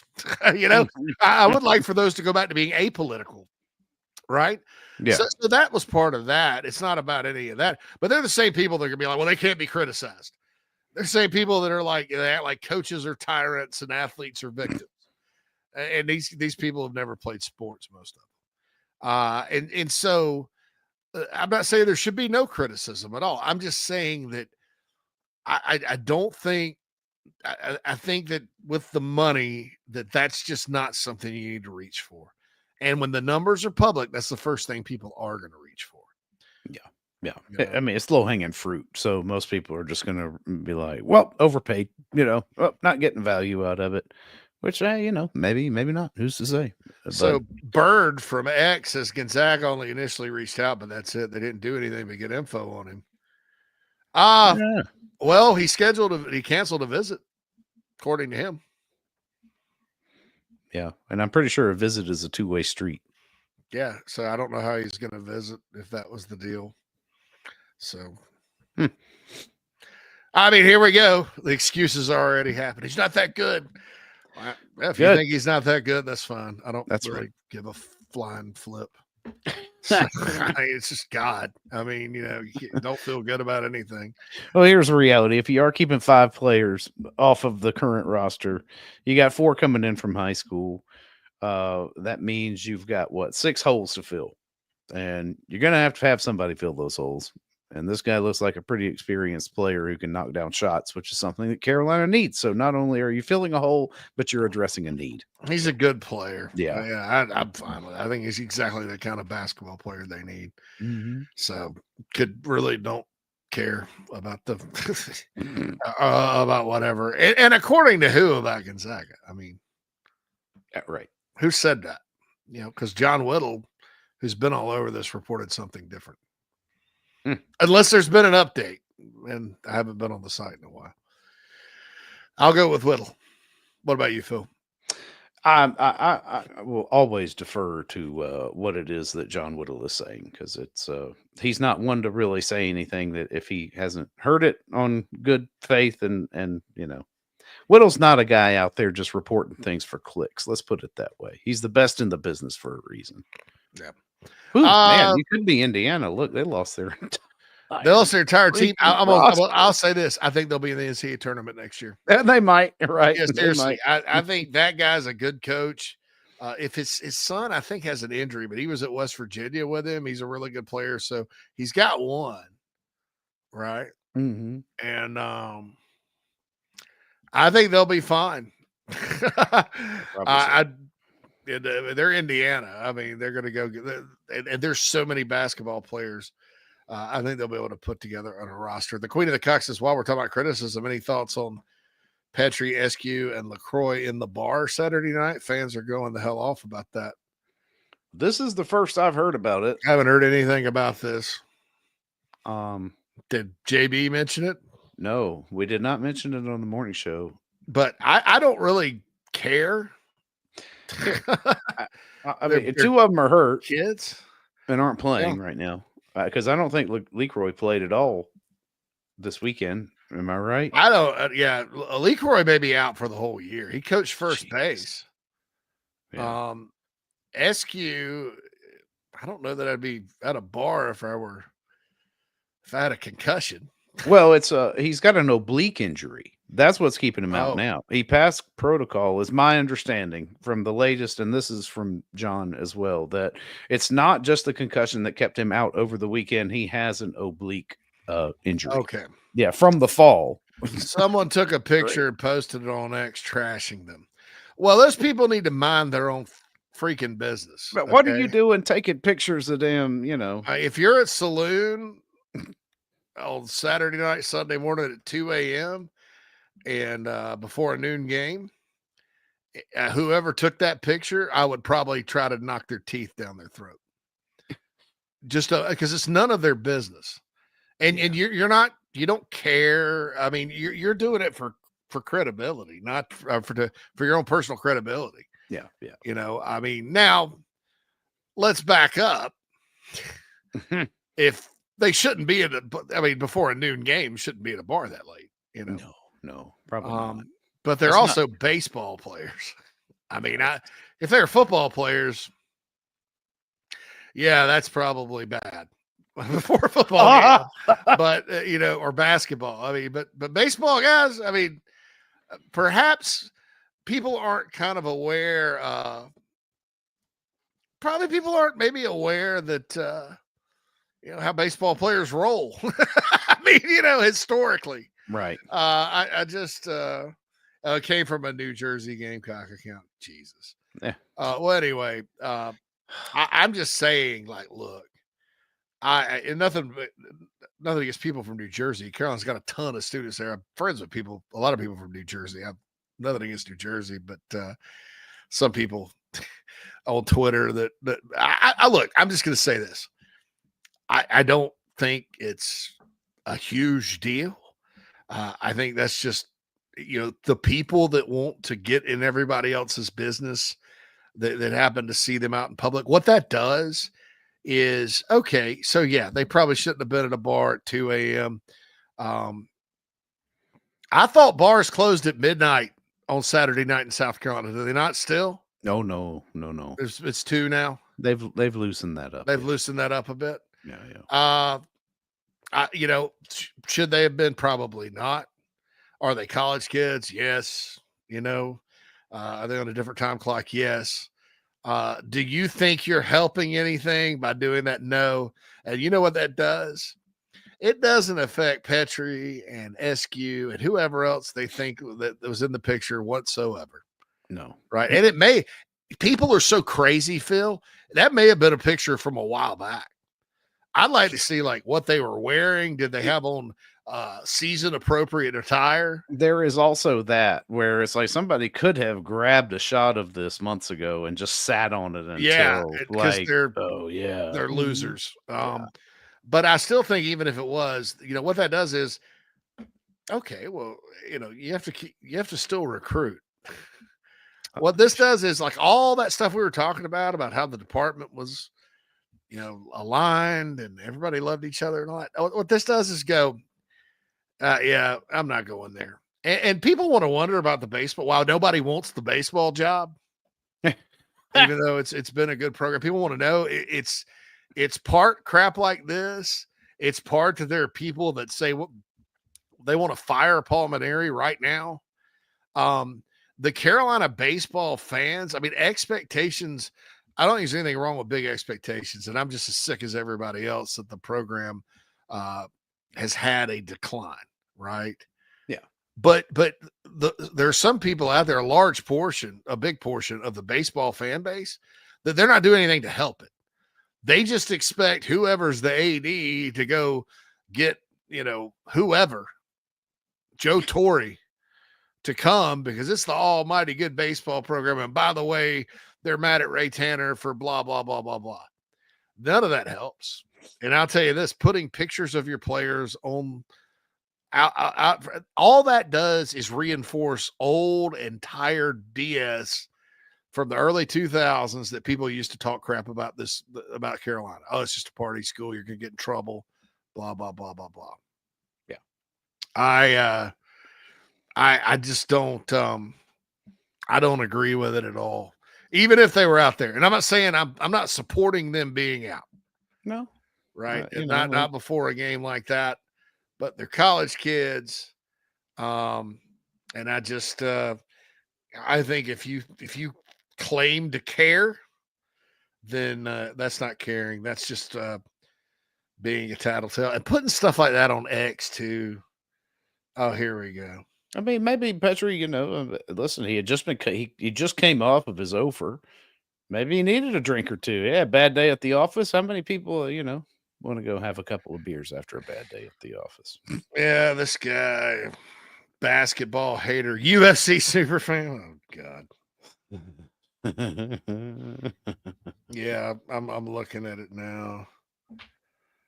Whole baseball team is at Savage Craft right now.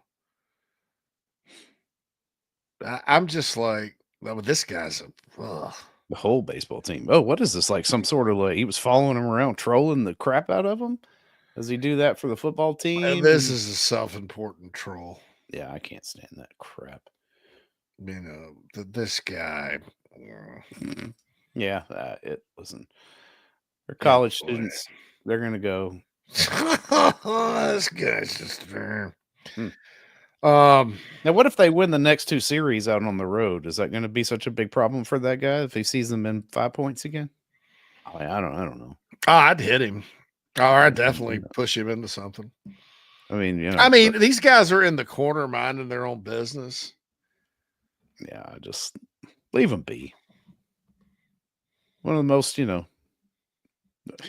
Petrie doesn't. Well, there's a full draft beer in front of them. I don't. They don't even look drunk. So No. anyway, I mean, come on. So And if you've ever met any of these guys, they're more than capable of, they're big enough and can hold a beer or two and not let it get out of hand. I don't understand. I mean, so I don't understand the need to tattletale, but I mean, looking through this account, this guy, I don't know, it's kind of a crazy person. That's what he does, huh? Alter ego on Twitter, so. How many times was Steven Garcia called in bars? And he did. He You did didn't all right have, here, didn't he? You didn't have. I know you didn't have the I mean, cell Twitter, phones. and just because, I'm glad we didn't have it back when we were in college, Phil. Oh, please! I don't know what would have become of my life. After what we watched over the weekend, we're real glad that none of that was made immediately available to the internet. I wake up in a cold sweat going, thank God I didn't have Facebook. Right. Just thank God. Thank you, God. All right, we'll be back. I want to talk FanDuel came out, released some over-under win totals for SEC football this year. Want to briefly touch on that when we come back. On the baseball team, I'm kind of intrigued to see how they do. I think just like the Oklahoma series was important, Phil, I think these next two are important. Unfortunately, they're on the road. Yeah. And unfortunately, it's two of the toughest places to play in the sport, Mississippi State and A&M. But our question... Like Coach Maneri in that, I'm all in on tomorrow. You've got to have that. Get this midweek behind you. Win this game, and then we can move forward. Also, we were going to talk about the NCAA saying you didn't give us enough notice for the Syracuse-Colorado joint practices. We may save that topic till tomorrow, but I will say this. They're going to need, with all the transfer portal stuff, all the new players, they owe it to coaches. They've done so much crap to coaches. Look, I'm not playing a tiny violin for them. They make a lot of money. The birthday boy today makes what? $8.1 million a year, and he handles it, man. My God, you never hear Shane Beamer complain about any of this stuff. Mm-mm. He'll say it's challenging, but he just goes and handles it. Yeah, that's why he's good at this, because he just goes and handles it. People talk about who's the GM of Carolina football. It's Shane Beamer. Right. Yeah, he's like Bill Parcells. He's going to handle all that stuff. He's going to shop for the groceries, right? The buck stops there. The buck right? stops with Shane Beamer. Yeah. But I mean, they all get paid pretty well, so I'm not like feeling sorry for him. But you have to be, even if you pay somebody a lot of money, you have to put them in a position where they can do their job. And I think with the transition and the portal and all this stuff, Phil, you're getting to the point where they're not. You're prohibiting them from doing their job. Yes. You're not letting them prepare their team. Plus, unlike every other sport in the world, anyway, we'll be back. I'll touch on that on the other side. Going to get into baseball. Going to get into the over-unders. Final segment of the show coming up right after this. Oh, man. The building is on fire. Emergencies and accidents happen. When you're in the middle of a fire or water event, all you want is for things to return to normal as soon as possible. Resto Pros of the Midlands is with you, guiding you through the process and working with you to get your home or office back in working order. They'll answer your questions, discuss procedures, and can act as your advocate when it comes to processing your insurance claim. RestoProsMidlandsSC.com. Open 24/7 when you need them. Quality that is guaranteed. Happy New Year from the Barndominium Company, where they are building dream homes in the Carolinas, Georgia, and Tennessee. Their turnkey process can be custom designed and takes 6 months on average. Make your dream a reality. Visit thebarndominiumco.com. Thebarndominiumco.com. Gamecock owned and operated.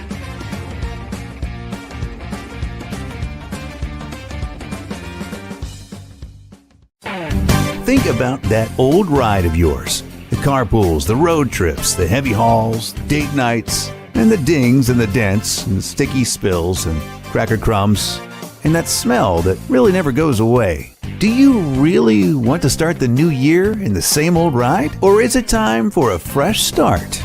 Now's the time for incredible New Year's savings at Love Chevrolet on the entire lineup of award-winning vehicles. Love has more new Chevys on the lot than any other dealer in the Midlands, in the color, style, features you've been looking for. With New Year's savings and Love's famous low price guarantee, your new ride in 25 will be invigorating, exhilarating, and affordable too. South Carolina's #1 volume Chevy dealer, I-26 at Harbison, and online at lovechevy.com. Together, let's drive. That's the power of love. Love Chevy. You don't have to be Scottish to enjoy South Carolina's most unique family festival, a celebration of Celtic culture. Tartan Day South, built by Culpeper Wood. Experience adventure, Highland games, music, dancing, animals, crafts, rides, a car show, and a parade. Kick off your weekend with a Celtic concert on Friday and a full day of affordable fun and festivities on Saturday at the historic Columbia Speedway, April 3rd through 5th. Get your tickets and more information at tartandaysouth.com. Your first visit won't be your last.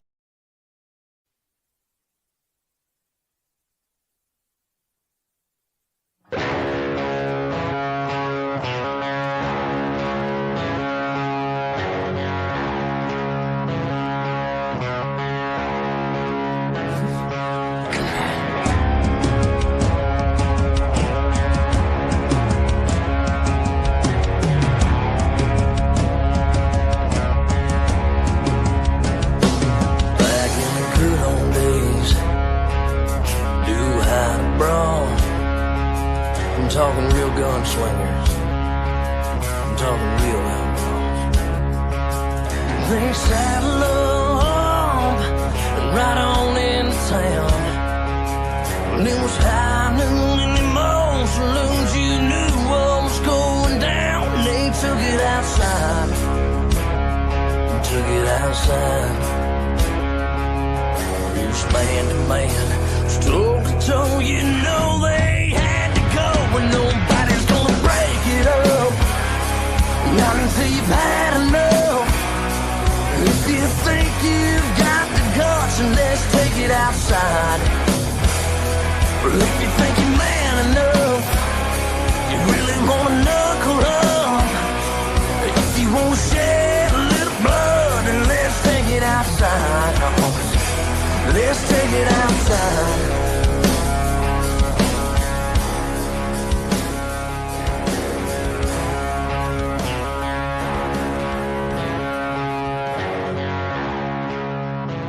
Welcome back, everybody, inside the Gamecocks The Show. Final segment of the show here on a Monday. Rolling right along with some basketball topics. Got some interesting over-unders that have just popped out for FanDuel, which I think are much more in line, JC, with where they should be. Looks like a correction, right, from some of the early numbers that we saw.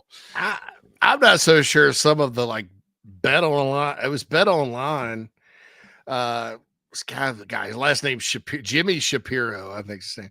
I'm on their email list. It's good stuff. I mean, there's a lot of futures and stuff on there, NFL free agent stuff, odds, and that I really dig.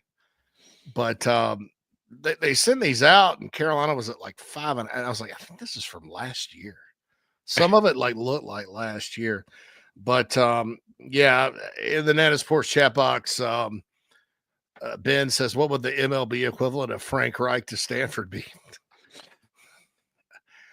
That's why, I mean, I don't know if there is for Andrew Luck, but that's why the whole GM thing, people need to pump the brakes on that. I want to be very clear. He's not a GM like the guy at Alabama that got the big raise, or all these schools you see hiring GMs. He's an associate athletic director. They should call him that, really. And it should be specifically listed, because all these other positions are direct reporting to the head coach, where he is. I will say it again. The day that group of people, and I know many of them, they end up making decisions for college football in terms of firing and hiring coaches and things like that. The day that happens, I'm done. I'm done with college football. I would never thought I would say that. And it's kind of like, and I know the Grizzlies GM So the Memphis Grizzlies in the NBA fired their coach. He had a winning record. I'm like, when has that franchise ever done anything? Right. Mm-hmm. And they're good, 15 games above 500, doing well. The coach has been there a while. They fired him. Oh, he doesn't like the offense. John Morant. John Morant, I mean, is his own worst enemy. It's been an adventure, right? His problems exactly. are on him, right? Yeah. Even though I pull for him, South Carolina guy. So just fire this coach, right? Who's won in a tough situation at a franchise that it's like it'd be like the Jacksonville Jaguars firing a guy that was winning. Yeah. In the NFL. And the guy that did it, Sport One Executive of the Year and all this stuff. So I looked at his background, just a lawyer, ended up coming in on the public relations side of things and eventually took over. People like that, I'm like, it's hard for me to respect them. No matter how many good personnel moves they make and stuff, I'm just like, I just don't know, man. The coach was the one that did a really good job. Then you got like guys like with the Bulls that Billy Donovan's coaching his ass off every year to get them to 500, to get them in the playoffs, just in the playoffs. He won't make any moves to help their coach, whatever. Football in the pros, you have football personnel people who are GMs and stuff that are kind of like they've had lives in football and stuff. I just think in the college game, you already got an athletic director, you got associate athletic directors, you got tons of layers of bureaucracy, school presidents. It's a different setup than a pro franchise where you go owner, GM, coach, that kind of thing.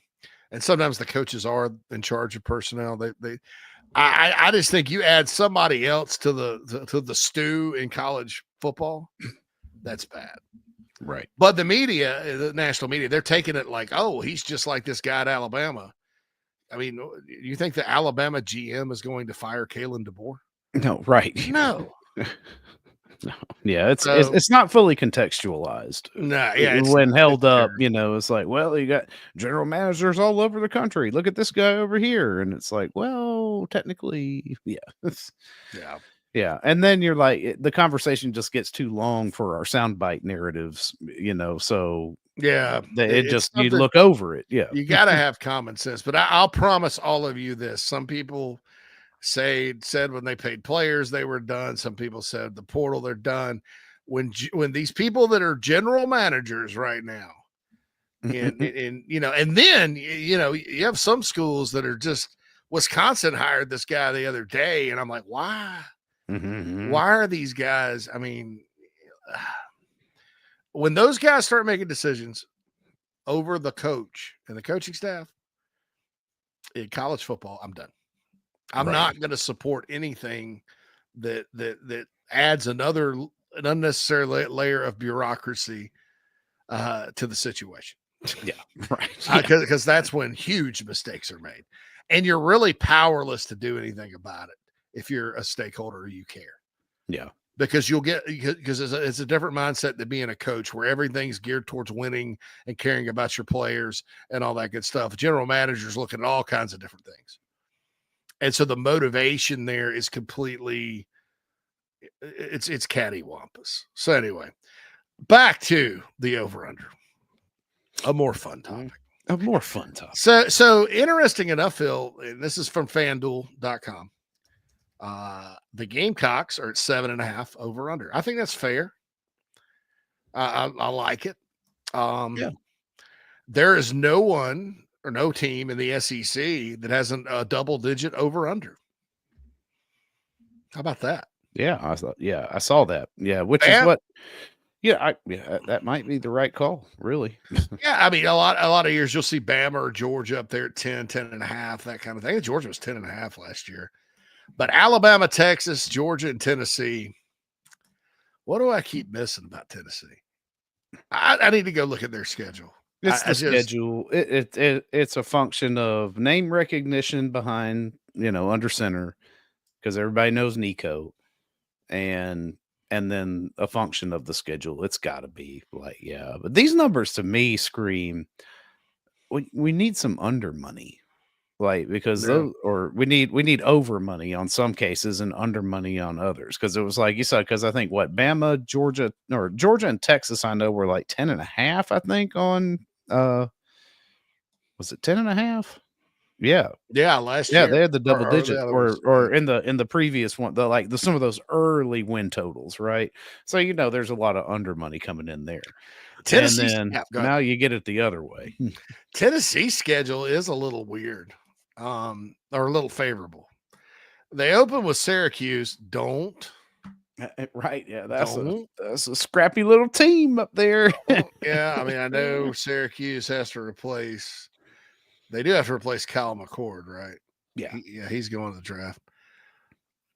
Don't count them out. They are scrappy. They got a good coach too. I think Fran Brown does a really good job. Oh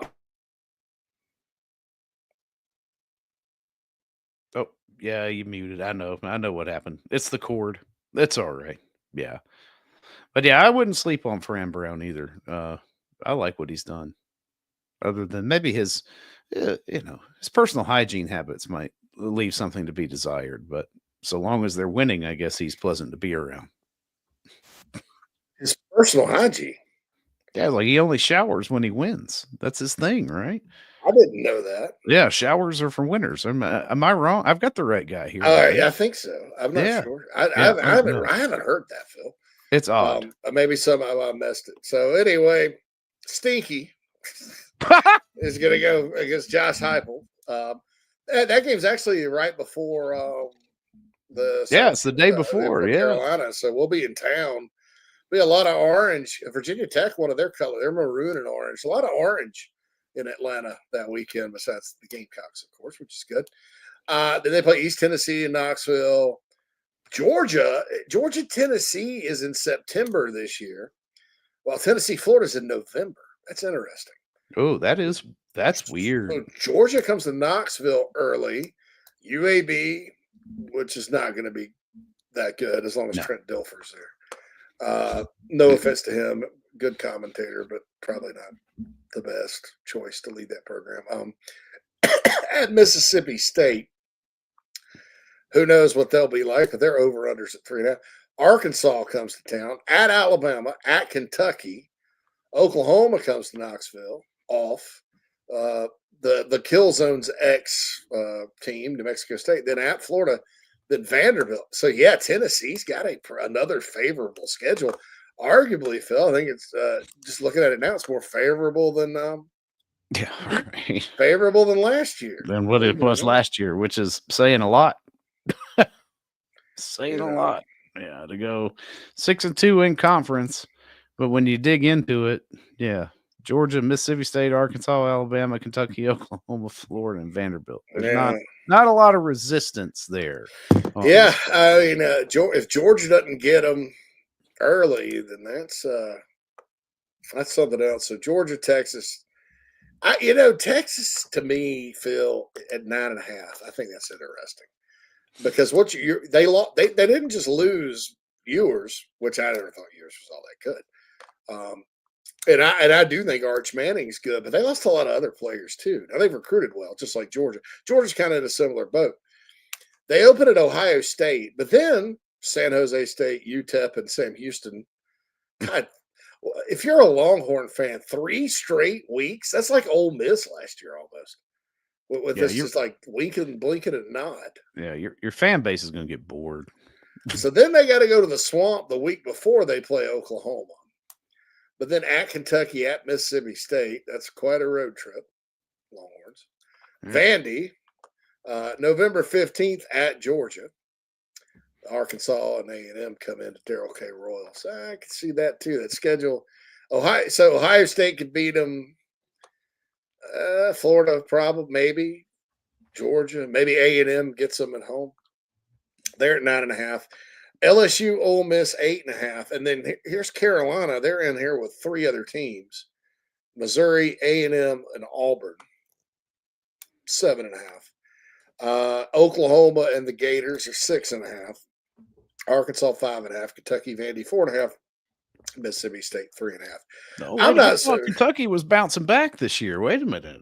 Hey, the only thing I'm willing to say about them is I think Zach Calzada will be better than Devin Leary, and Devin Leary was, and definitely than Brock Vandegrift. I just don't. I'm not a believer in Vandegrift, because sometimes like you take all these portal quarterbacks, and I mean, Kentucky at this point is reliant on portal quarterbacks. Yeah, they just. Will Levis was a portal guy. Yeah. They just don't recruit high school quarterbacks. Pulling them in from everywhere. I don't know. It's interesting. But I think I say that he had that one big moment as a freshman at A&M. I think Jimbo Fisher did a really good job of evaluating quarterbacks. I think that's kind of still what he could do by the end because his offense just needed to be modernized, obviously. He kind of left and went to Auburn for a year where he couldn't play. But then he kind of got, where is he? Incarnate Word, someplace like that. One of the small Texas schools. And he did well. Maybe it's a junior college. I don't know. I don't know where he's coming from. I just think he's a little bit more collegey and good and tough, I think, than those other two guys mentally. I don't know if they'll have the supporting cast for him, though, Phil. I mean, they're going to they need to do some work here in the spring portal window if they're going to have, like, top-tier weapons. They're going to have to be very aggressive, but, I just don't know.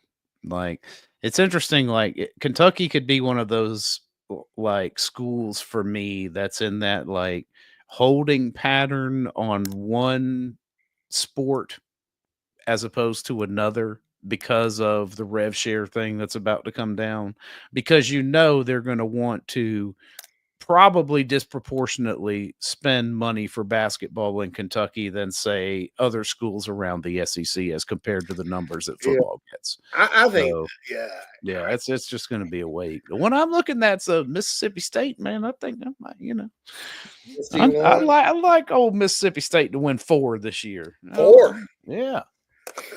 I think they could pull 4 off. Well, there's no Vandy. I mean, do they play Kentucky? No, Arkansas. They're if you look at it, Arkansas and Arizona State outside of their, that gravy train. Outside of their G5 and FCS. Kentucky had Mississippi State as their permanent opponent every year. That gravy train's over. Yeah, same for Ole Miss. Ole Miss had Vandy. They justified it too. They were like, it was sneaky. They're like, well, Ole Miss and Vanderbilt's a historic rivalry. I'm like, for real though? Wow. I remember that. Yeah, man. Well, and then plenty of lore. For a while, Phil, daggum, Vandy would beat them. Like they had like some kind of crazy win streak during the Franklin and Bobby Johnson era against Ole Miss. It was nuts. Mississippi State, whoever made this schedule needs to be shot. Yeah, with a pellet, with a non-lethal gun, of course. That's right. I don't want people to get mad at me. At Southern Miss, never schedule Southern Miss on the road. No. And they got the coach from Marshall in there, and I think a lot of the Marshall players transferred there. That's a stadium that actually seats 40,000 or so. It's like East Carolina. Never scheduled them on the road, but they did. And Southern Miss fans despise Ole Miss the most, but they don't like Mississippi State either. Then Arizona State comes to town for the home opener. Alcorn State, Steve McNair is not walking through that door. Right. Oh, God, Northern Illinois, 4th game. That's right. Bounce back, Northern Illinois. Dude, Tennessee. Giant killer. At Texas A&M. At Florida, Texas, at Arkansas, Georgia, at Missouri. Missouri. They do have an open date before they play the Egg Bowl. Which, that's kind of nuts. Here's the thing, though. Like, man, you're the home game, your SEC home game that you will be the smallest underdog in, we'll put that way, is going to be against Tennessee. Other than that, at home, you're staring down the barrel at Texas, Georgia, and Ole Miss. As you're getting your season ticket money's worth here. Yeah, don't forget Arizona State. Yeah. Oh, yeah, and even that's that's a bunch of playoffs. I mean, it's a lot of teams went to the playoffs. One. Now, what do we know about Arizona State? Oh, Scadaboo's gone. Yeah, it's like Sam Levitt, the quarterback's back. Yeah. I don't know. It kind of just depends. That's another program that has good years and then goes off. I mean, they're inconsistent, but I again expect the Big 12 to be the most competitive conference in all of college football again, just because you don't know. You really don't. I think one of the most dishonest things in college football this past year was people that said the ACC was better than the Big 12. I just don't see it.